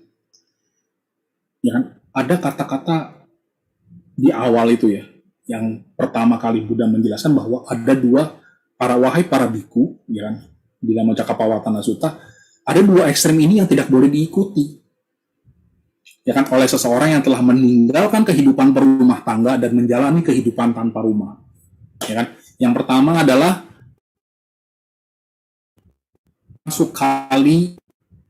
Kama Sukali Kanuyogo, kalau nggak salah. Mudah-mudahan saya nggak salah. Itu melekat atau pelekatan terus menerus untuk mencari kesenangan yang muncul dari panca indera. Ya, kepuasan, kenikmatan duniawi seperti orang yang berada di tengah samudra, ya kan, lalu kehausan dan minum air laut. Ya kan? Nah, kalau kita lagi aus minum air garam itu kan hausnya nggak hilang-hilang ya. Nah, nafsu keinginan itu seperti itu digambarkan, dianalogikan, ya. Atau juga misalnya mirip Fata Morgana, ya kan, di padang gurun atau di jalanan terik, ya kan. Kita datang ke sana, bergeser. Jadi sepertinya maksudnya sifat dari kenikmatan duniawi itu tidak pernah memuaskan kita. Jadi intinya seperti itu, ya. Nah, di lanjutan dari sutta itu juga satu lagi yang Attakilamatanu yogo, kalau nggak salah. Attakilamatanu yogo, ya. Jadi satu kesenangan dawi, satu adalah praktik penyiksaan diri, ya. Nah, jadi di sutta itu dilanjutkan juga ada Buddha berkata bahwa praktik itu adalah praktik yang hina. Ya, hina atau gamo. Yang kedua, gamo itu maksudnya sebenarnya ini kalau diterjemahkan kurang pas ya. Jadi saya mungkin bilang praktik yang tidak berbudaya lah, intinya gitu. Yang tidak berbudaya. Lalu putujanika maksudnya praktik kebanyakan orang, maksudnya mereka yang belum suci, ya kan, yang tidak terlatih, ya, orang kebanyakan. Lalu anaryo itu tidak mulia. Arya, ya, Arya tuh Arya Pugala, makhluk suci kan, suci mulia kan. Arya artinya tidak mulia, tidak suci, tidak mulia, ya. Lalu yang terakhir adalah bahwa praktik ini tidak ada kaitan dengan tujuan kita sesungguhnya. Ya, Buddha menjelaskan 5 kriteria tersebut terhadap 2 jenis praktik ini. Ya. Lalu ini kan ada ya, mereka yang kasar, mereka yang mempraktikkan penyiksaan diri, ya. Attakilamatanu yogo, ya, Attakilamatanu yati ato. Ini kalau di kitab penjelasnya. Lalu ada juga yang kasar, lalu pemangsa punggung, sifat kepala batu, tidak mau mendengar nasihat orang, ini juga bahaya. Ada satu cerita juga sih sebenarnya yang menurut saya cukup menarik, ya, bahwa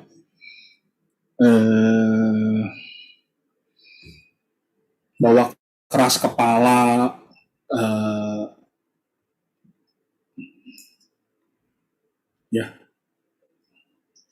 yang keras kepala, kepala batu, ya kan, itu sifat-sifat yang ada satu cerita yang sangat bagus.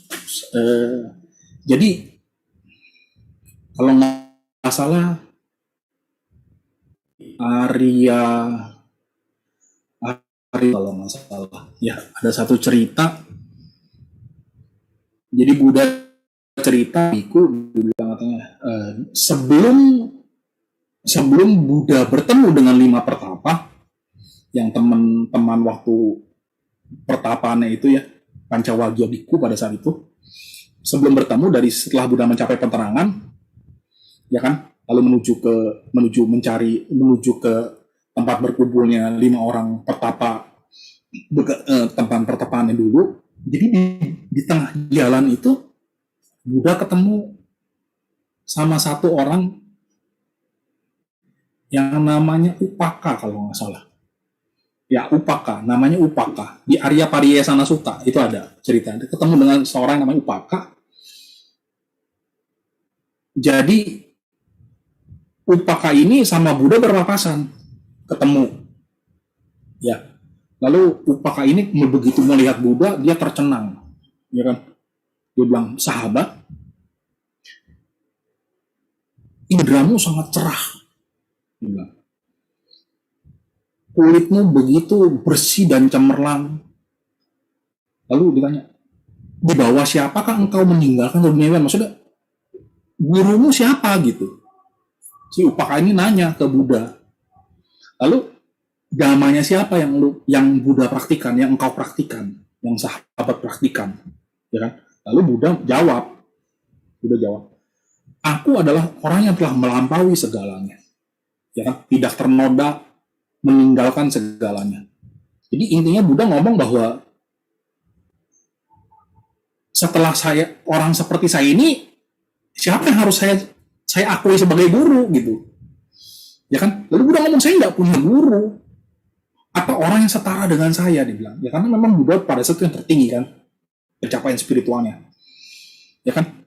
Di semua alam tidak ada orang yang pantas menjadi gurunya yang mulia sama-sama Buddha kan pada saat itu ngomongnya.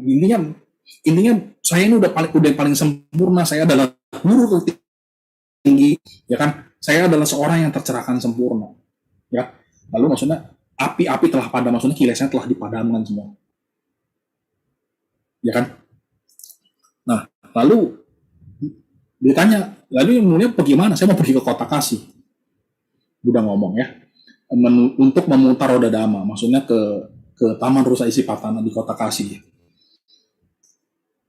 Jadi, tapi si Upaka ini juga sempat ngomong, "Wah, dengan pengakuanmu, teman, engkau pasti adalah pemenang segalanya." Ya kan? Tetapi setelah itu, si Upaka ini yang dia juga seorang Brahmana yang masih muda ya, atau pertapa yang masih muda. Begitu dialog itu ya sudah begitu saja. Jadi si Upaka ini hanya bagus, ya udah geleng-geleng kepala dan bilang kepada Buddha, "Ya udah Buddha, lu silakan melanjutkan perjalanan," gitu. Kesempatan hilang begitu saja, ya. Tapi cerita ini adalah cerita, kalau kita sering nonton drama, ya ini adalah cerita happy ending ya, bahwa di kitab-kitab penjelas dikatakan bahwa sebenarnya Buddha itu bertemu dengan Upaka untuk menciptakan kondisi untuk bagi pencapaian kesucian si Upaka ini di kemudian hari. Tapi pada saat itu, kalau misalnya Upaka memanfaatkan kesempatan, ya kan, dia tidak menggenggam pemahaman dia bahwa orang yang sebegitu mulia seperti Buddha harus punya guru, mungkin adalah murid pertamanya adalah ini gitu. Bukan 5 pertapa, mungkin ya. Nah, jadi ini adalah lanjutannya. Saya cepat saja karena waktunya sudah lewat ini ya. Lagi seorang yang terjaga indera-inderanya, mempraktikkan dengan indera-inderanya, ya, ketahui kokoh dalam dhamma, kejujuran, kelembutan, bijaksana, ya kan? Kira-kira gini ya. Ya, teman-teman bisa baca sendiri. Lalu di akhir sutta itu ada pernyataan seperti ini yang menunjukkan pencapaian spiritual, ya kan? Sejauh ini beliau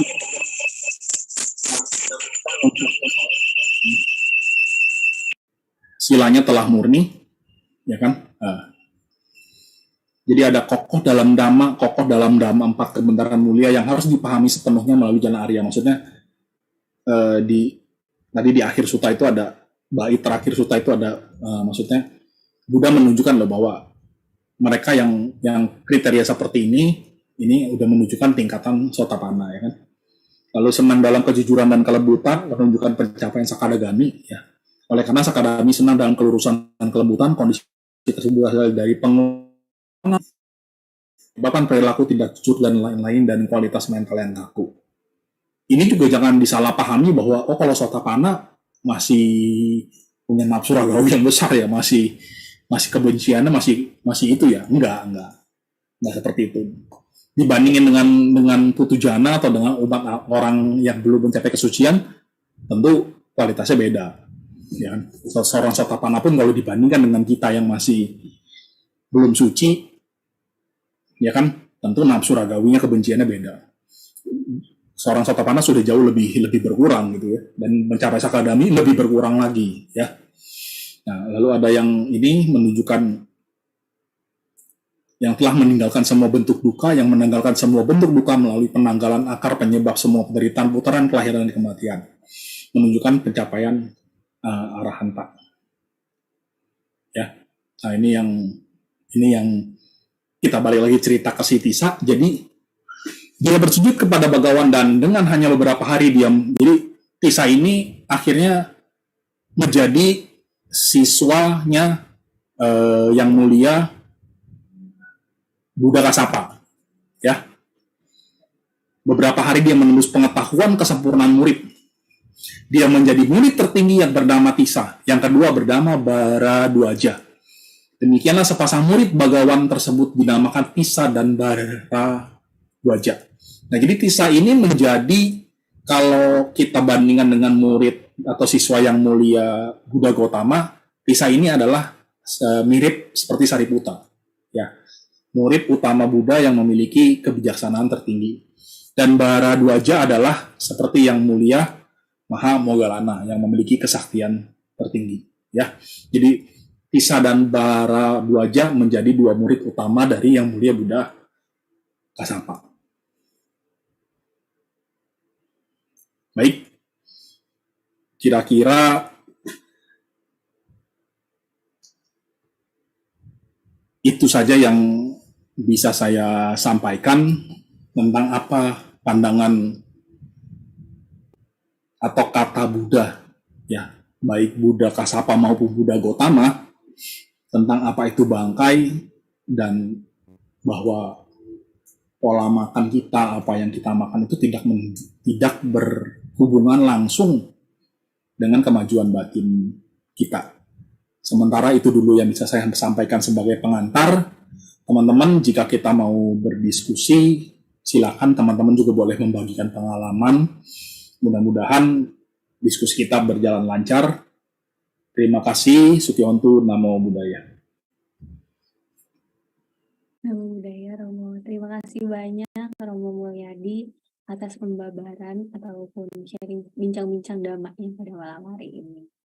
Wah, sangat menarik sekali ya, sangat unik sutta yang dibabarkan ternyata.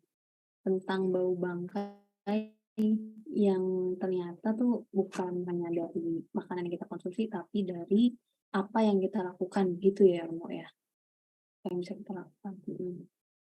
Baik, untuk sesi selanjutnya kita akan masuk ke sesi tanya jawab. Bagi Romo Ramani, Bapak Ibu maupun rekan-rekan sedama yang memiliki pertanyaan, pendapat, maupun berbagi pengalaman, boleh memberikan chat di Zoom meeting maupun komentar di live stream YouTube kita. Wah, sudah ada yang masuk untuk pertanyaan ataupun diskusi tambahannya. Mungkin saya bisa memberikan kesempatan kepada Bapak Lim Tuan Li. Selamat malam. Namo Buddhaya, Mandami, Romo Mulyadi. Boleh diberikan panduan secara ringkas ilmu pengetahuan pencerahan dalam hal dhamma agar sulit untuk tidak timbul, tidak lahir semula. Bagi yang amat sulit, 8 atau 5 atau 18, 8 jalan mulia, 4 kebenaran mulia, dosa, moha, serakah, loba, tamak. Umat manusia kena tanggung jawab, kena jaga sekeliling kalangan orang tua, istri, anak, dan juga apakah sulit bagi umat manusia untuk mengamalkan mengikuti Dhamma? Boleh, silakan Bu. Ya, terima kasih. Pertanyaannya bagus ya. Jadi ilmunya gimana ya? Saya juga belum nemu di sini. Jadi intinya begini sih Pak.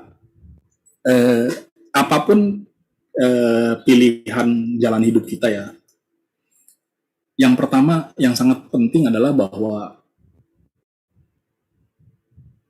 saya pikir Buddha sudah memberikan pesannya ya bahwa seperti kita tahu inti ajaran Buddha ya ini berlaku untuk siapapun ya, bahwa satu wilayah jangan berbuat jahat ya kan, kedua perbanyak kebaikan, ketiga adalah mensucikan hati dan pikiran. Kalau misalnya kita ringkas ya artinya kita mempraktikkan sila, samadhi dan panya ya.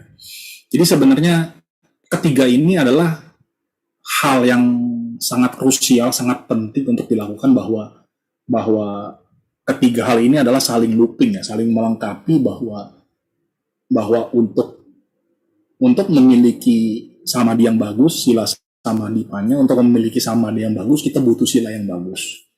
Ya, untuk memiliki panya yang bagus kita butuh samadhi yang bagus. Ya, untuk memiliki sila yang bagus kita juga butuh samadhi dan panya yang bagus juga. Makanya 8 jalan utama itu udah satu-satunya jalan, ya kan? Makanya kan 8 jalan utama kalau diringkas kan intinya kan sila samadhi panya juga ya, sila samadhi panya juga. Jadi sebenarnya jalan yang seperti apa, mau rumit ataupun mau simpel ya 8 jalan mulia berunsur 8 itu sebenarnya. Dan itu harus dilakukan bukan satu-satu. Memang untuk penjelasan, untuk pelajaran mungkin satu-satu, mungkin pandangan benar lah dan segala macam itu ya. Tapi pada saat kita mempraktikkan, ya kan, kita sebenarnya harus mempraktikkan ke-8 dalam kehidupan keseharian kita. Artinya untuk memperoleh pandangan terang, kita butuh konsentrasi benar, ya kan? Konsentrasi benar, ya kan? Untuk supaya kita punya konsentrasi yang benar, kita juga mungkin harus melakukan penghidupan yang benar, ucapan yang benar, ya kan? Untuk memiliki ucapan yang benar, kita juga butuh pandangan yang benar.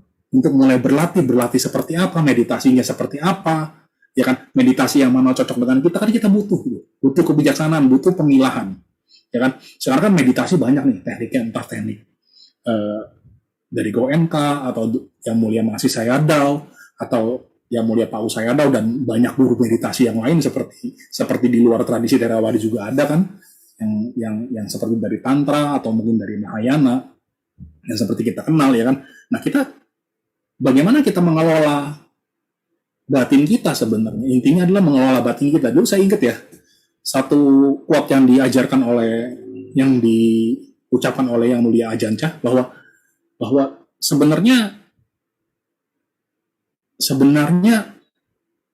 praktik dhamma yang benar adalah bagaimana ketika kita menghadapi satu kondisi dan bagaimana batin kita merespon dan kita meresponnya sesuai dengan dhamma.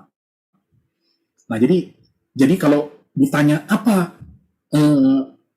cara atau metode, ya kan, atau panduan ilmu ringkas pengetahuan untuk pencerahan, ya jalan mulia berunsur 8 itu. Saya pikir nggak ada lagi yang lain menurut saya. Ya kalau mau dikembangkan lebih jauh ada 37 Bodhipakkhya Dhamma, tapi kalau misalnya kita ringkas ya sila samadhi panya juga gitu. Dana sila samadhi panya kalau mau ditambah lebih luas sedikit lagi. Kira-kira begitu ya. Mudah-mudahan cukup jawaban saya. Kalau misalnya kurang boleh kita diskusi lebih lanjut. Terima kasih.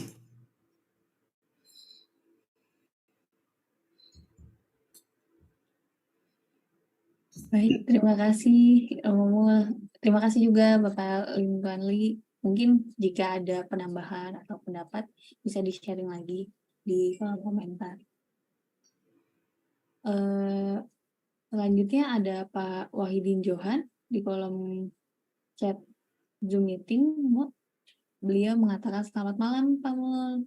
Saya merasa bingung, yaitu makan daging bukan bangkai. Menurut saya daging itu daging, sedangkan bangkai itu adalah daging yang sudah membusuk atau tidak bisa dikonsumsi lagi, gitu mungkin ya. Jika daging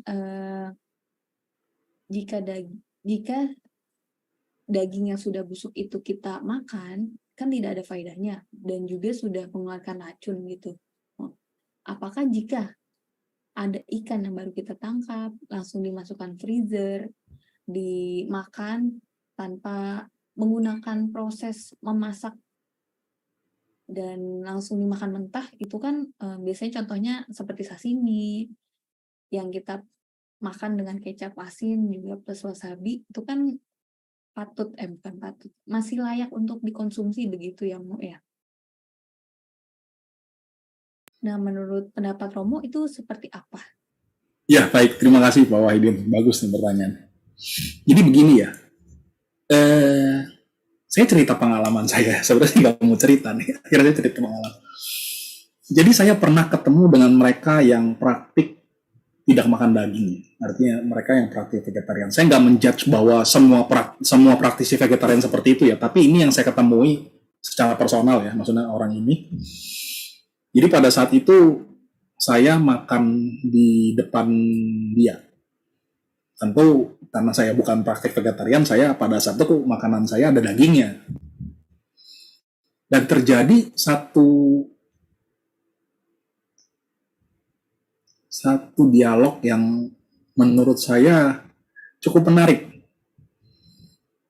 Jadi dia itu bertanya, "Mul, lagi makan apa?" "Lagi makan ayam." "Oh," dia bilang gitu. "Loh, makan bangkai ya?" kata dia.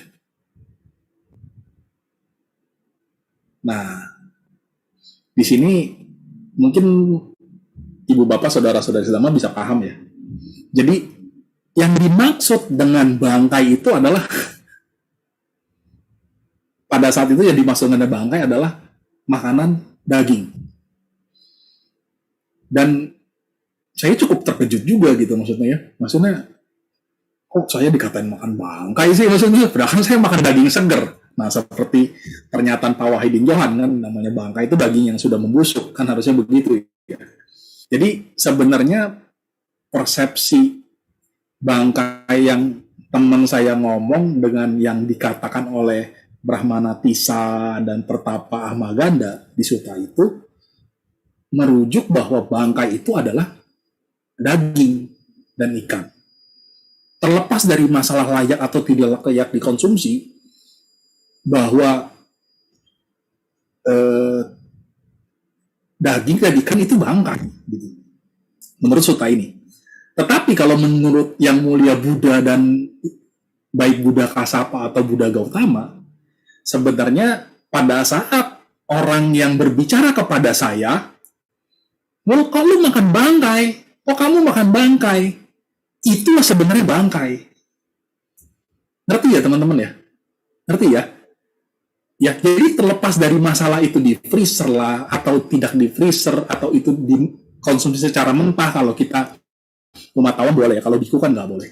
Ya, terlepas dari itu, terlepas dari layak atau tidak layak dikonsumsi, itu dianggap sebagai bangkai oleh mereka, oleh teman saya ini loh, yang melaksanakan praktik vegetarian. Saya nggak bilang semua praktisi vegetarian berbicara seperti itu, bukan, atau menganggap seperti itu, enggak. Nanti di akhir, nanti saya akan sharing pengalaman lain juga gitu ya, tentang itu. Jadi saya pikir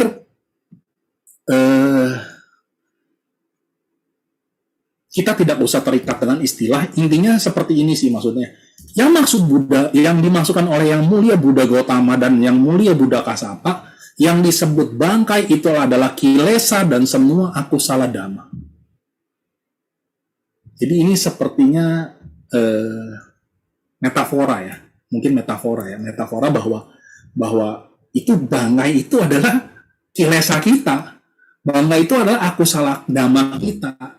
Bangkai itu adalah kekotoran batin kita, bukan mengkonsumsi makanan daging atau mengkonsumsi ikan atau ya maksudnya terlepas ya udang lah, seafood lah, kepiting atau segala macam lah ya, intinya daging gitu ya.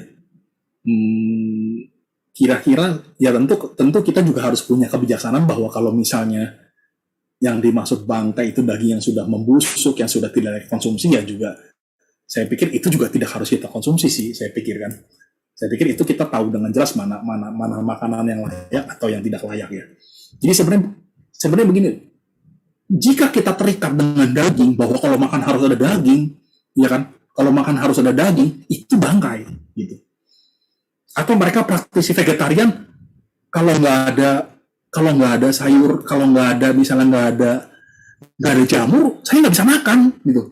Atau kalau misalnya nggak ada tempe, saya nggak bisa makan gitu. Atau nggak ada jenis sayur tertentu, atau kalau makan harus ada sayur tertentu, kalau nggak saya nggak bisa makan dan saya merasa kecewa, itu bangkai sebenarnya gitu.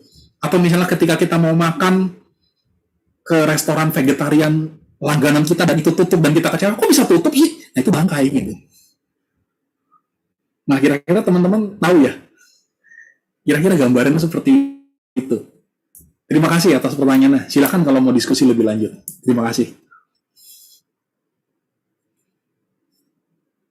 Baik, Pak Wahidin Johan, sangat-sangat unik nih pertanyaannya. Tadi juga saya hampir mau bertanya seperti itu, mau masalah sashimi. Soalnya saya suka banget makan sushi nih. Oh sama. Apakah itu sebenarnya sesuatu yang benar-benar melanggar, bisa dikatakan melanggar sila ataukah tidak? Aku juga masih ragu-ragu sih, Mo. Kira-kira menurut Romo tuh gimana? Jadi begini ya, yang saya tahu ya, sebenarnya kita boleh nggak sih makan sashimi? Umat awam boleh, yang nggak boleh itu bangku, karena wilayahnya ada, ya itu nggak boleh, gitu. Terus kayak kita misalnya 3 jenis daging bersih gitu, misalnya tidak pendengar, tidak membunuh, tidak melihat, tidak mendengar, tidak curiga, ya kan? Itu untuk biku sebenarnya, untuk biku. Makanya tadi kan dinyatakan kan para biku, saya menyatakan ini yang tadi cerita Jenderal Siha itu kan, ya kan. Kalau kita boleh nggak gitu? Sebenarnya boleh, tetapi saya pikir itu menjadi barometer batin kita juga sebenarnya. Apakah praktik itu kalau untuk rumah tangga bagaimana gitu? Saya termasuk yang berusaha untuk seperti itu. Jadi kalau saya makan ke restoran seafood, saya tanya dulu gitu. Itu kalau misalnya saya pesan ikan bakar, katanya itu ikannya frozen atau fresh gitu. Nah kalau misalnya dibilang iklannya fresh, artinya kalau fresh itu kan artinya ditangkap di akuarium terus dibunuh kan. Nah itu biasa saya nggak pesan gitu. Ya kan? Atau kayak saya pernah ngalaman di Bali, ya kan, jadi ada satu restoran seafood, jadi ada udang hidup dan itu ditaruhnya di depan, di etalase depan waktu kita mau masuk restoran tuh ada, dan waktu saya makannya rame-rame, jadi dipesan tuh. Dan saya lihat sendiri itu udangnya dikenduk pakai saringan untuk dibawa ke belakang, udang hidup itu. Nah, tapi kan saya juga nggak bisa, nggak jadi pesan ya enggak kan gitu kan. Ya sudah, begitu sudah dihidangkan, ya saya nggak makan gitu. Saya makan yang lain yang saya nggak tahu. Misalnya di situ ada masakan tahu, ya saya makan tahu sama nasi tanpa harus terlihat mencolok bahwa ini Bu Yadi kayak orang aneh nih. Udangnya ini kita pesan udang nggak dimakan, ya nggak juga, kita makan santai-santai pelan-pelan aja gitu. Ya tapi masing-masing silakan lah. Itu kan praktik untuk biku. Tapi kalau misalnya kita umat awam mau melaksanakan, saya pikir itu juga sangat luar biasa. Ya, kira-kira begitu ya maksudnya. Kalau misalnya makan sashimi boleh nggak, ya boleh lah, saya juga makan kok kadang-kadang lebih, karena harganya cukup lumayan soalnya. Terima kasih. Ya boleh kok ya, Mo. Yang penting nggak melemahkan kesadaran kita juga ya, Mo ya. Karena kita juga nggak tahu kan itu di freezer udah berapa lama kadang-kadang gitu kan. Ya, jadi kayak biasanya kalau makan ya udah di freezer punya lah, udah frozen lah, udah mati lah intinya gitu. Oh iya, Pak Wahidin Johan, untuk memastikan, jadi bangkai itu maksudnya kekotoran batin, benar Romo? Betul. Menurut Sutta ini, ya kan, nanti Pak Wahidin dan teman-teman yang lain boleh baca kembali ini. Amaganda Sutta ini, Sutta Nipata 2.2, atau cari aja Amaganda Sutta di Google, itu akan keluar. Banyak yang saya ambil untuk kutipan saya ini, saya ambil dari Sutta Sentral. Jadi semua kekotoran batin kita, kilesa kita, tanha kita, dosa kita, moha kita, aku salah cita kita, aku salah cetasika kita, itu semua bangkai. Menurut Yang Mulia Buddha Gautama dan Yang Mulia Buddha Kassapa. Nanti boleh dibaca di sutta ini lagi kembali ya. Tadi ada 7 bagian yang dibagi menjadi penghidupan salah lah, kemarahan lah, apalah, ada kriterianya ya gitu. Dan itu bangkai. Terima kasih. Baik, terima kasih Pak Wahidin atas pendapat tambahannya. Ini ada juga yang ingin bertanya, Romo dari Upacarika Mewah yang sangat sabar untuk bertanya, menunggu giliran. Silakan Upacarika Mewah atas pertanyaannya. Oke, terima kasih Yos. Selamat malam Pak Mulyadi, Romo. Iya, Amaganda Sutta. Kalau dipikir-pikir ini kan sebenarnya warisan daripada Buddha Kassapa ya. Terus kita juga tahu pada saat di kehidupan Buddha Kassapa itu kan tidak seperti Buddha Gautama. Jadi tubuh mereka pun puluhan meter gitu kan.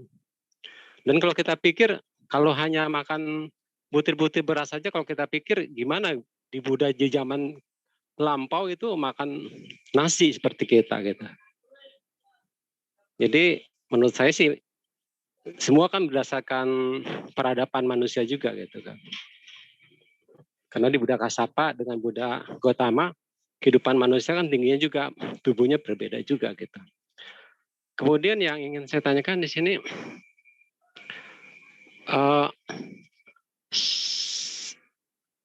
hanya sekitar itu saja. Jadi saya lupa juga.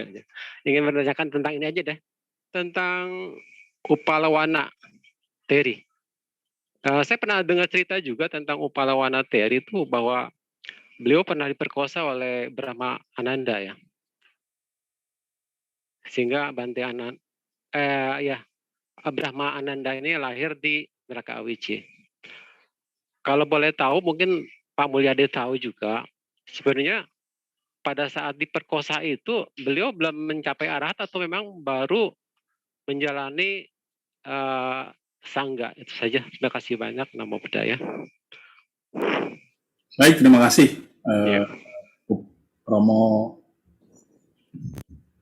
Jadi masalah beda kebudayaan dan segala macam, apakah zaman Buddha Kassapa mengonspirasi atau saya kurang paham juga ya. Tapi intinya begini, kalau kita misalnya baca Aganya Sutta ya, tentang evolusi makhluk ya dari alam abasara lalu menjadi manusia dan segala macam ya. Dan segala macam, bahwa sebenarnya di Aganya Sutta itu tertulis bahwa ada tumbuhan padi ya. Dan secara otomatis bahwa itu menjadi beras dan menjadi nasi kalau menurut saya ya. Jadi saya pikir namanya beras dan nasi itu rasanya sudah menjadi konsumsi zaman manusia pertama kali muncul dari alam abasara. Jadi saya pikir pun sebenarnya makanan yang dikonsumsi oleh orang-orang sejaman Buddha Kassapa dan teman-teman dan seterusnya hingga saat ini, saya pikir mungkin nggak terlalu banyak berbeda, cuma mungkin pasti ada perbedaan mungkin spesiesnya yang berbeda ya. Mungkin dulu ikannya panjangnya 10 meter, mungkin ya sekarang mungkin cari ikan panjang 5 meter aja mungkin udah sangat sulit ya. Saya pikir yang harus kita tekankan di sini adalah bahwa kejadian di Buddha Kassapa dan kejadian pertanyaan yang berulang, bahwa perdebatan antara boleh makan daging dan ikan itu disebut bangkai, bahwa kalau mereka pertapa yang melaksanakan makan untuk tidak mengkonsumsi daging dan ikan dan mengatakan dan menghina atau menjelekkan mereka yang mengkonsumsi daging dan ikan sebagai makan bangkai apa segala macam, saya pikir itu yang harus kita tekankan ya, maksudnya yang harus kita jadikan referensi kita bahwa sebenarnya sekali lagi Buddha, saya yakin semua sama-sama Buddha kan berpikir sama. Kalau yang mulia Buddha Gautama dan yang mulia Buddha Kassapa saja seperti itu, bahwa yang dimaksud dengan bangkai adalah kotoran batin kita ya, kilesa kita ya, aku salah dhamma yang tidak bermanfaat ya. Saya pikir itu yang perlu kita garis bawahi, bahwa sebenarnya apa yang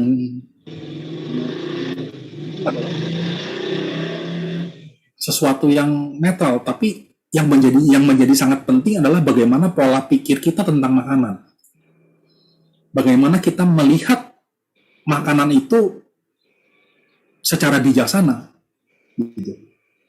Apa kita makan untuk memuaskan rasa di lidah kita, tadi kan ada sebagai salah satu bangkai juga kan itu, ya kan? Atau kita mengkonsumsi makanan misalnya untuk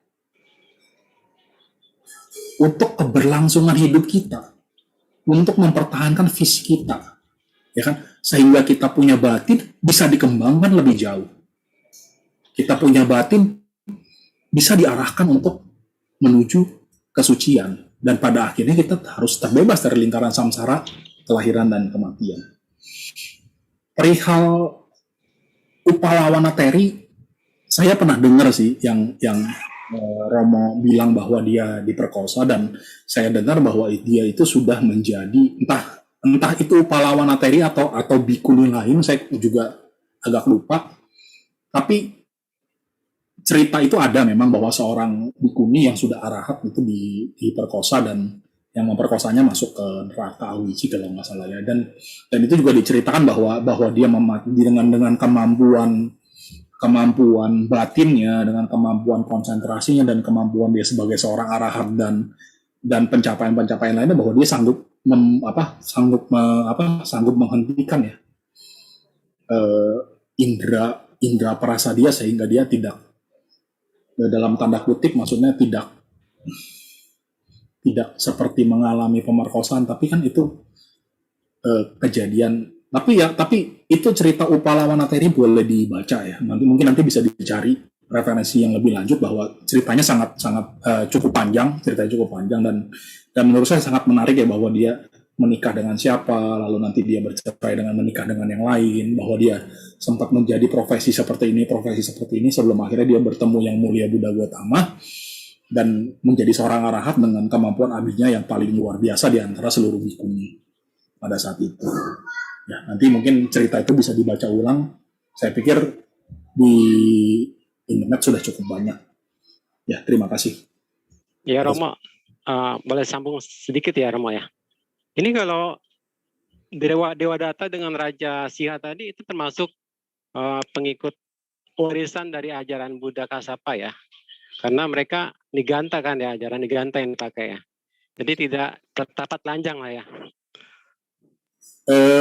Saya kurang paham juga ya. Kalau raja itu kan dia pendukungnya yang mulia Buddha Kassapa ya. Kalau Dewa Data itu sebenarnya memang asalnya pengikut, ikut sebagai murid Buddha Gautama. Kalau masalahnya apakah Dewa Data pernah menjadi pengikut Niganta, saya belum pernah dengar sih. Tapi Dewa Data itu memaksakan 5 aturan, yang salah satunya bahwa biku itu harus tidak boleh mengkonsumsi daging dan ikan, dan itu ditolak oleh Buddha. Karena Buddha sekali lagi sangat paham dan sudah menembus 4 kebenaran mulia. Jadi Buddha sangat paham bahwa makanan itu sebenarnya apa gitu. Ya mungkin kita secara intelektual kita mungkin tahu, oh ini makanan ini adalah rupa kanda penderitaan apa, tapi kan kita hanya tahu sekedar itu gitu. Tidak benar-benar menembus dan melihat fenomena sebagaimana adanya. Ya karena kita belum menembus sampai sana pengetahuannya. Terima kasih. Ya, sadu. Terima kasih Romo Mulyadi, selamat malam. Terima kasih host. Terima kasih Wajar Kamawa. Baik, untuk sesi tanya jawab mungkin kita sudahi sampai di sini ya, Mo. Kita akan melanjutkan. Sebelumnya saya ingin berterima kasih kepada Bapak Ibu Romo Ramani rekan-rekan sedama yang telah memberikan pertanyaan, pendapat, dan juga telah memberikan sharing-sharing yang sangat bermanfaat pada malam hari ini. Saya akan lanjutkan, mungkin Romo akan memberikan closing statement. Iya, baik. Saya memberikan pendapat juga untuk Pak Rahmat Adiwarga ini dia chat di Zoom ya. Saya sangat setuju dengan pendapat Pak Rahmat ya, Pak Rahmat Adiwarga. Kalau misalnya teman-teman tertarik untuk membaca lebih jauh bagaimana pandangan mereka yang mempraktikkan tradisi, yang mempraktikkan vegetarian itu basically-nya maksudnya apa gitu ya. Tadi kan saya hanya memperlihatkan yang dari sisi tradisi Pali ya, bahwa tadi ada 9 itu ya kan. Ada 9 itu yang secara kronologi, secara disiplin dan secara dogma ya kan. Nanti teman-teman boleh cari pembahasan Amaganda Sutta ini juga, tapi yang dikupas dalam bahasa Inggris ya oleh penulis yang mengupas itu namanya Piyatan ya. Nanti boleh teman-teman di situ dia ada sedikit memberikan statement bagaimana tradisi yang lain harus mereka mempraktikkan vegetarian ya. Saya tidak membahas lebih jauh, tapi yang paling penting adalah bahwa yang mulia Buddha, yang diajarkan oleh yang mulia Buddha adalah konsumsi makanan secara moderat, atau istilahnya apa, bojangge atau apa gitu, saya lupa. Pokoknya ada mengonsumsi secara berat. Jadi ada satu sutta yang menggambarkan sangat bagus bagaimana seharusnya kita memandang makanan. Ya. Jadi dalam Uttamangsa Sutta, ya, Sang Buddha itu menjelaskan bagaimana seharusnya seorang biku merenungkan makanan ini. Ya, jadi Buddha memberikan analogi ya, bukan kejadian sebenarnya. Memberikan analogi bahwa makanan yang kita makan itu harus dipandang seperti daging anak kita sendiri. Ya kan? Semua jenis makanan itu apa? Ya daging, ya ikan, ya sayuran, ya buah-buahan. Ya kan? Yang disebut kalau misalnya belajar Abhidhamma mungkin sering dengar istilah namanya Kabalikara Ahara ya. Kabalikara Ahara ya. Itu adalah makanan padat maksudnya, yang entah daging, nasi, ikan, sayur, buah dan segala macamnya, mungkin produk susu, termasuk minuman yang kita sukai. Mungkin ada yang senang minuman soda, ada yang senang minuman sirup dan segala macam, ada yang senang susu, ada yang tergila-gila dengan kopi, ya kan, ada yang sangat melekat dengan misalnya minuman coklat, whatever, apapun. Ya, jadi menurut Buddha itu harus dipandang seperti daging anak kita sendiri.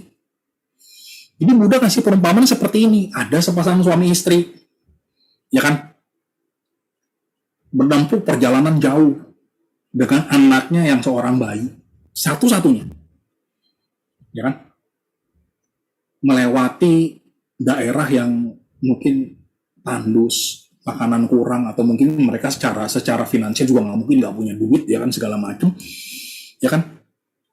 Jadi di tengah perjalanan mereka kehabisan bekal makanan, tidak mampu meneruskan perjalanan tanpa makanan ya kan, dan mereka tuh dibayang, waduh ini saya bisa mati kelaparan ini. Suami istri ini berpikir begini. Nah, akhirnya mereka sepakat untuk membunuh bayi ini ya kan, lalu memakan dagingnya. Nah, selanjutnya mereka meneruskan perjalanannya dengan penuh apa? Dengan penuh kesedihan. Karena mereka telah membunuh anak satu-satunya. Nah, setelah itu bagaimana?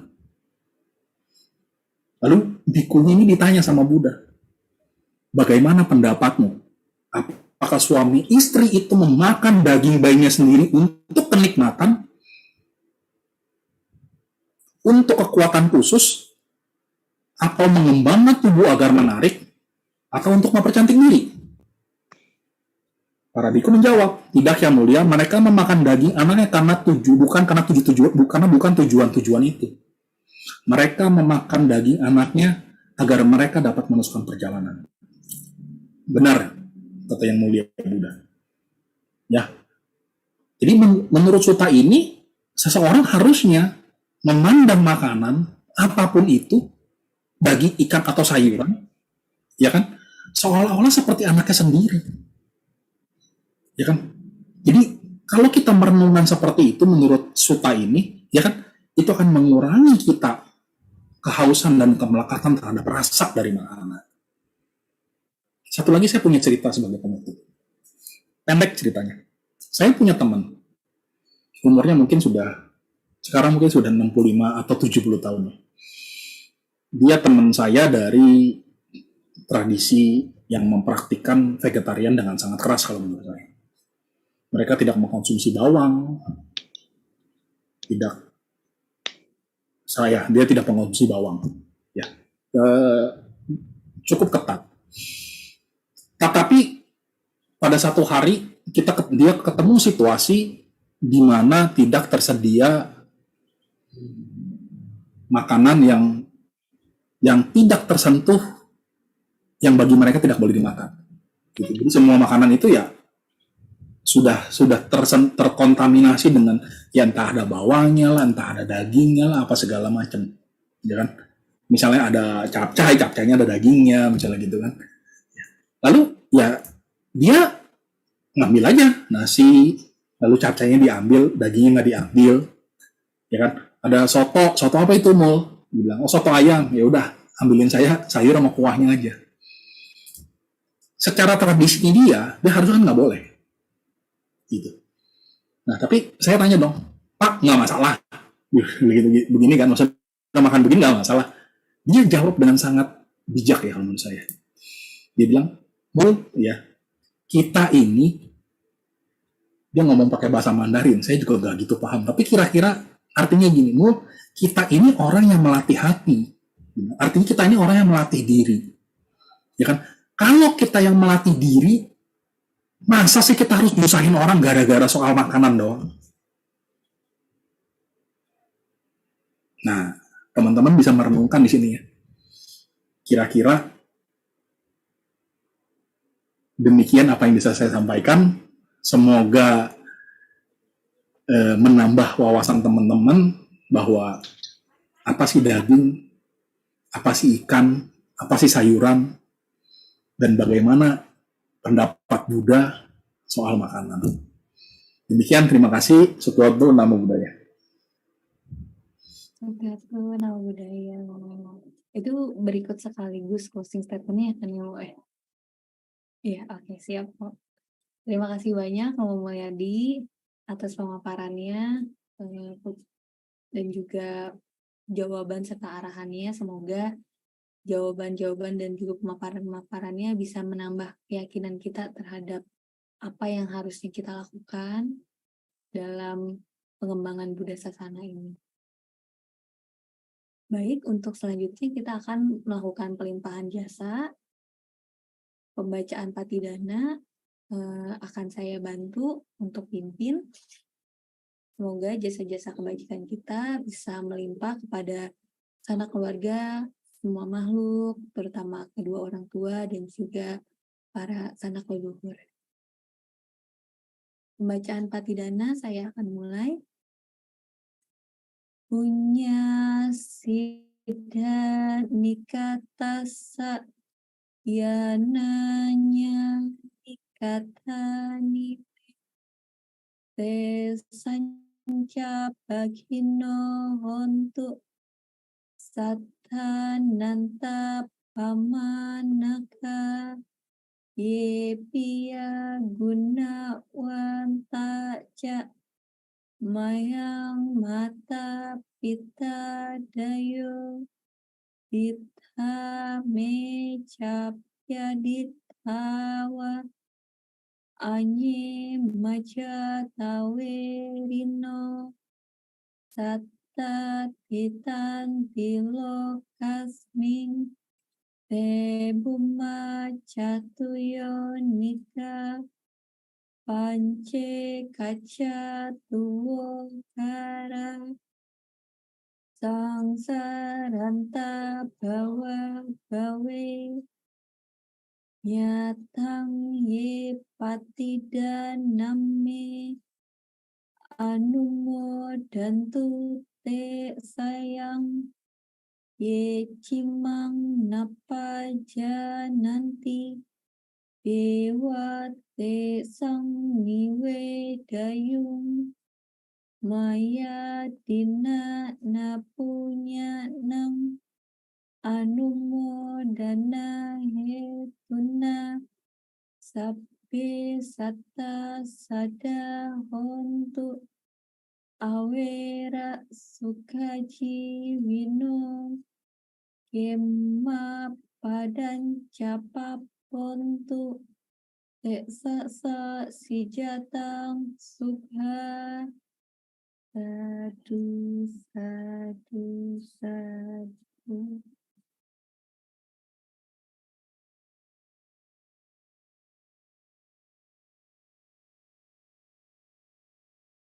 Baik, sebagai penutup, saya akan membacakan kembali nama Karapata.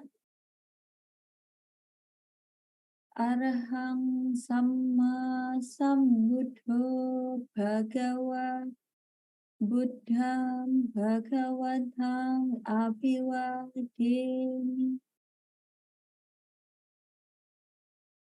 Swakhato Bhagawata Dhammo Dhammang Namasami Supatipanno Bhagavato Sawaka Sangho Sanghang Namami. Mari sama-sama kita berucap Sabisata Bhavantu Sukhitata, semoga semua makhluk berbahagia. Sadu, sadu, sadu.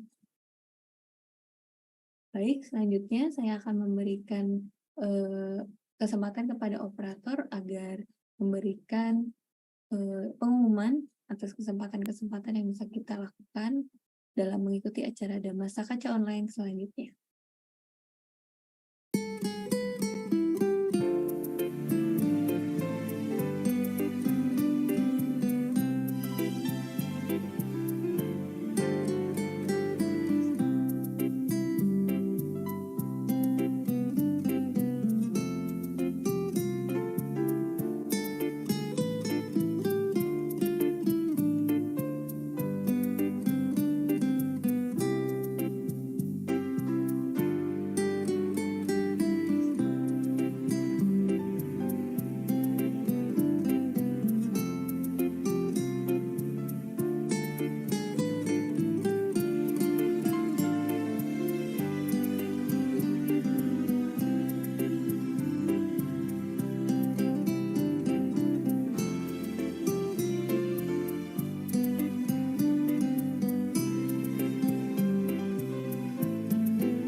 Baik, terima kasih kepada operator.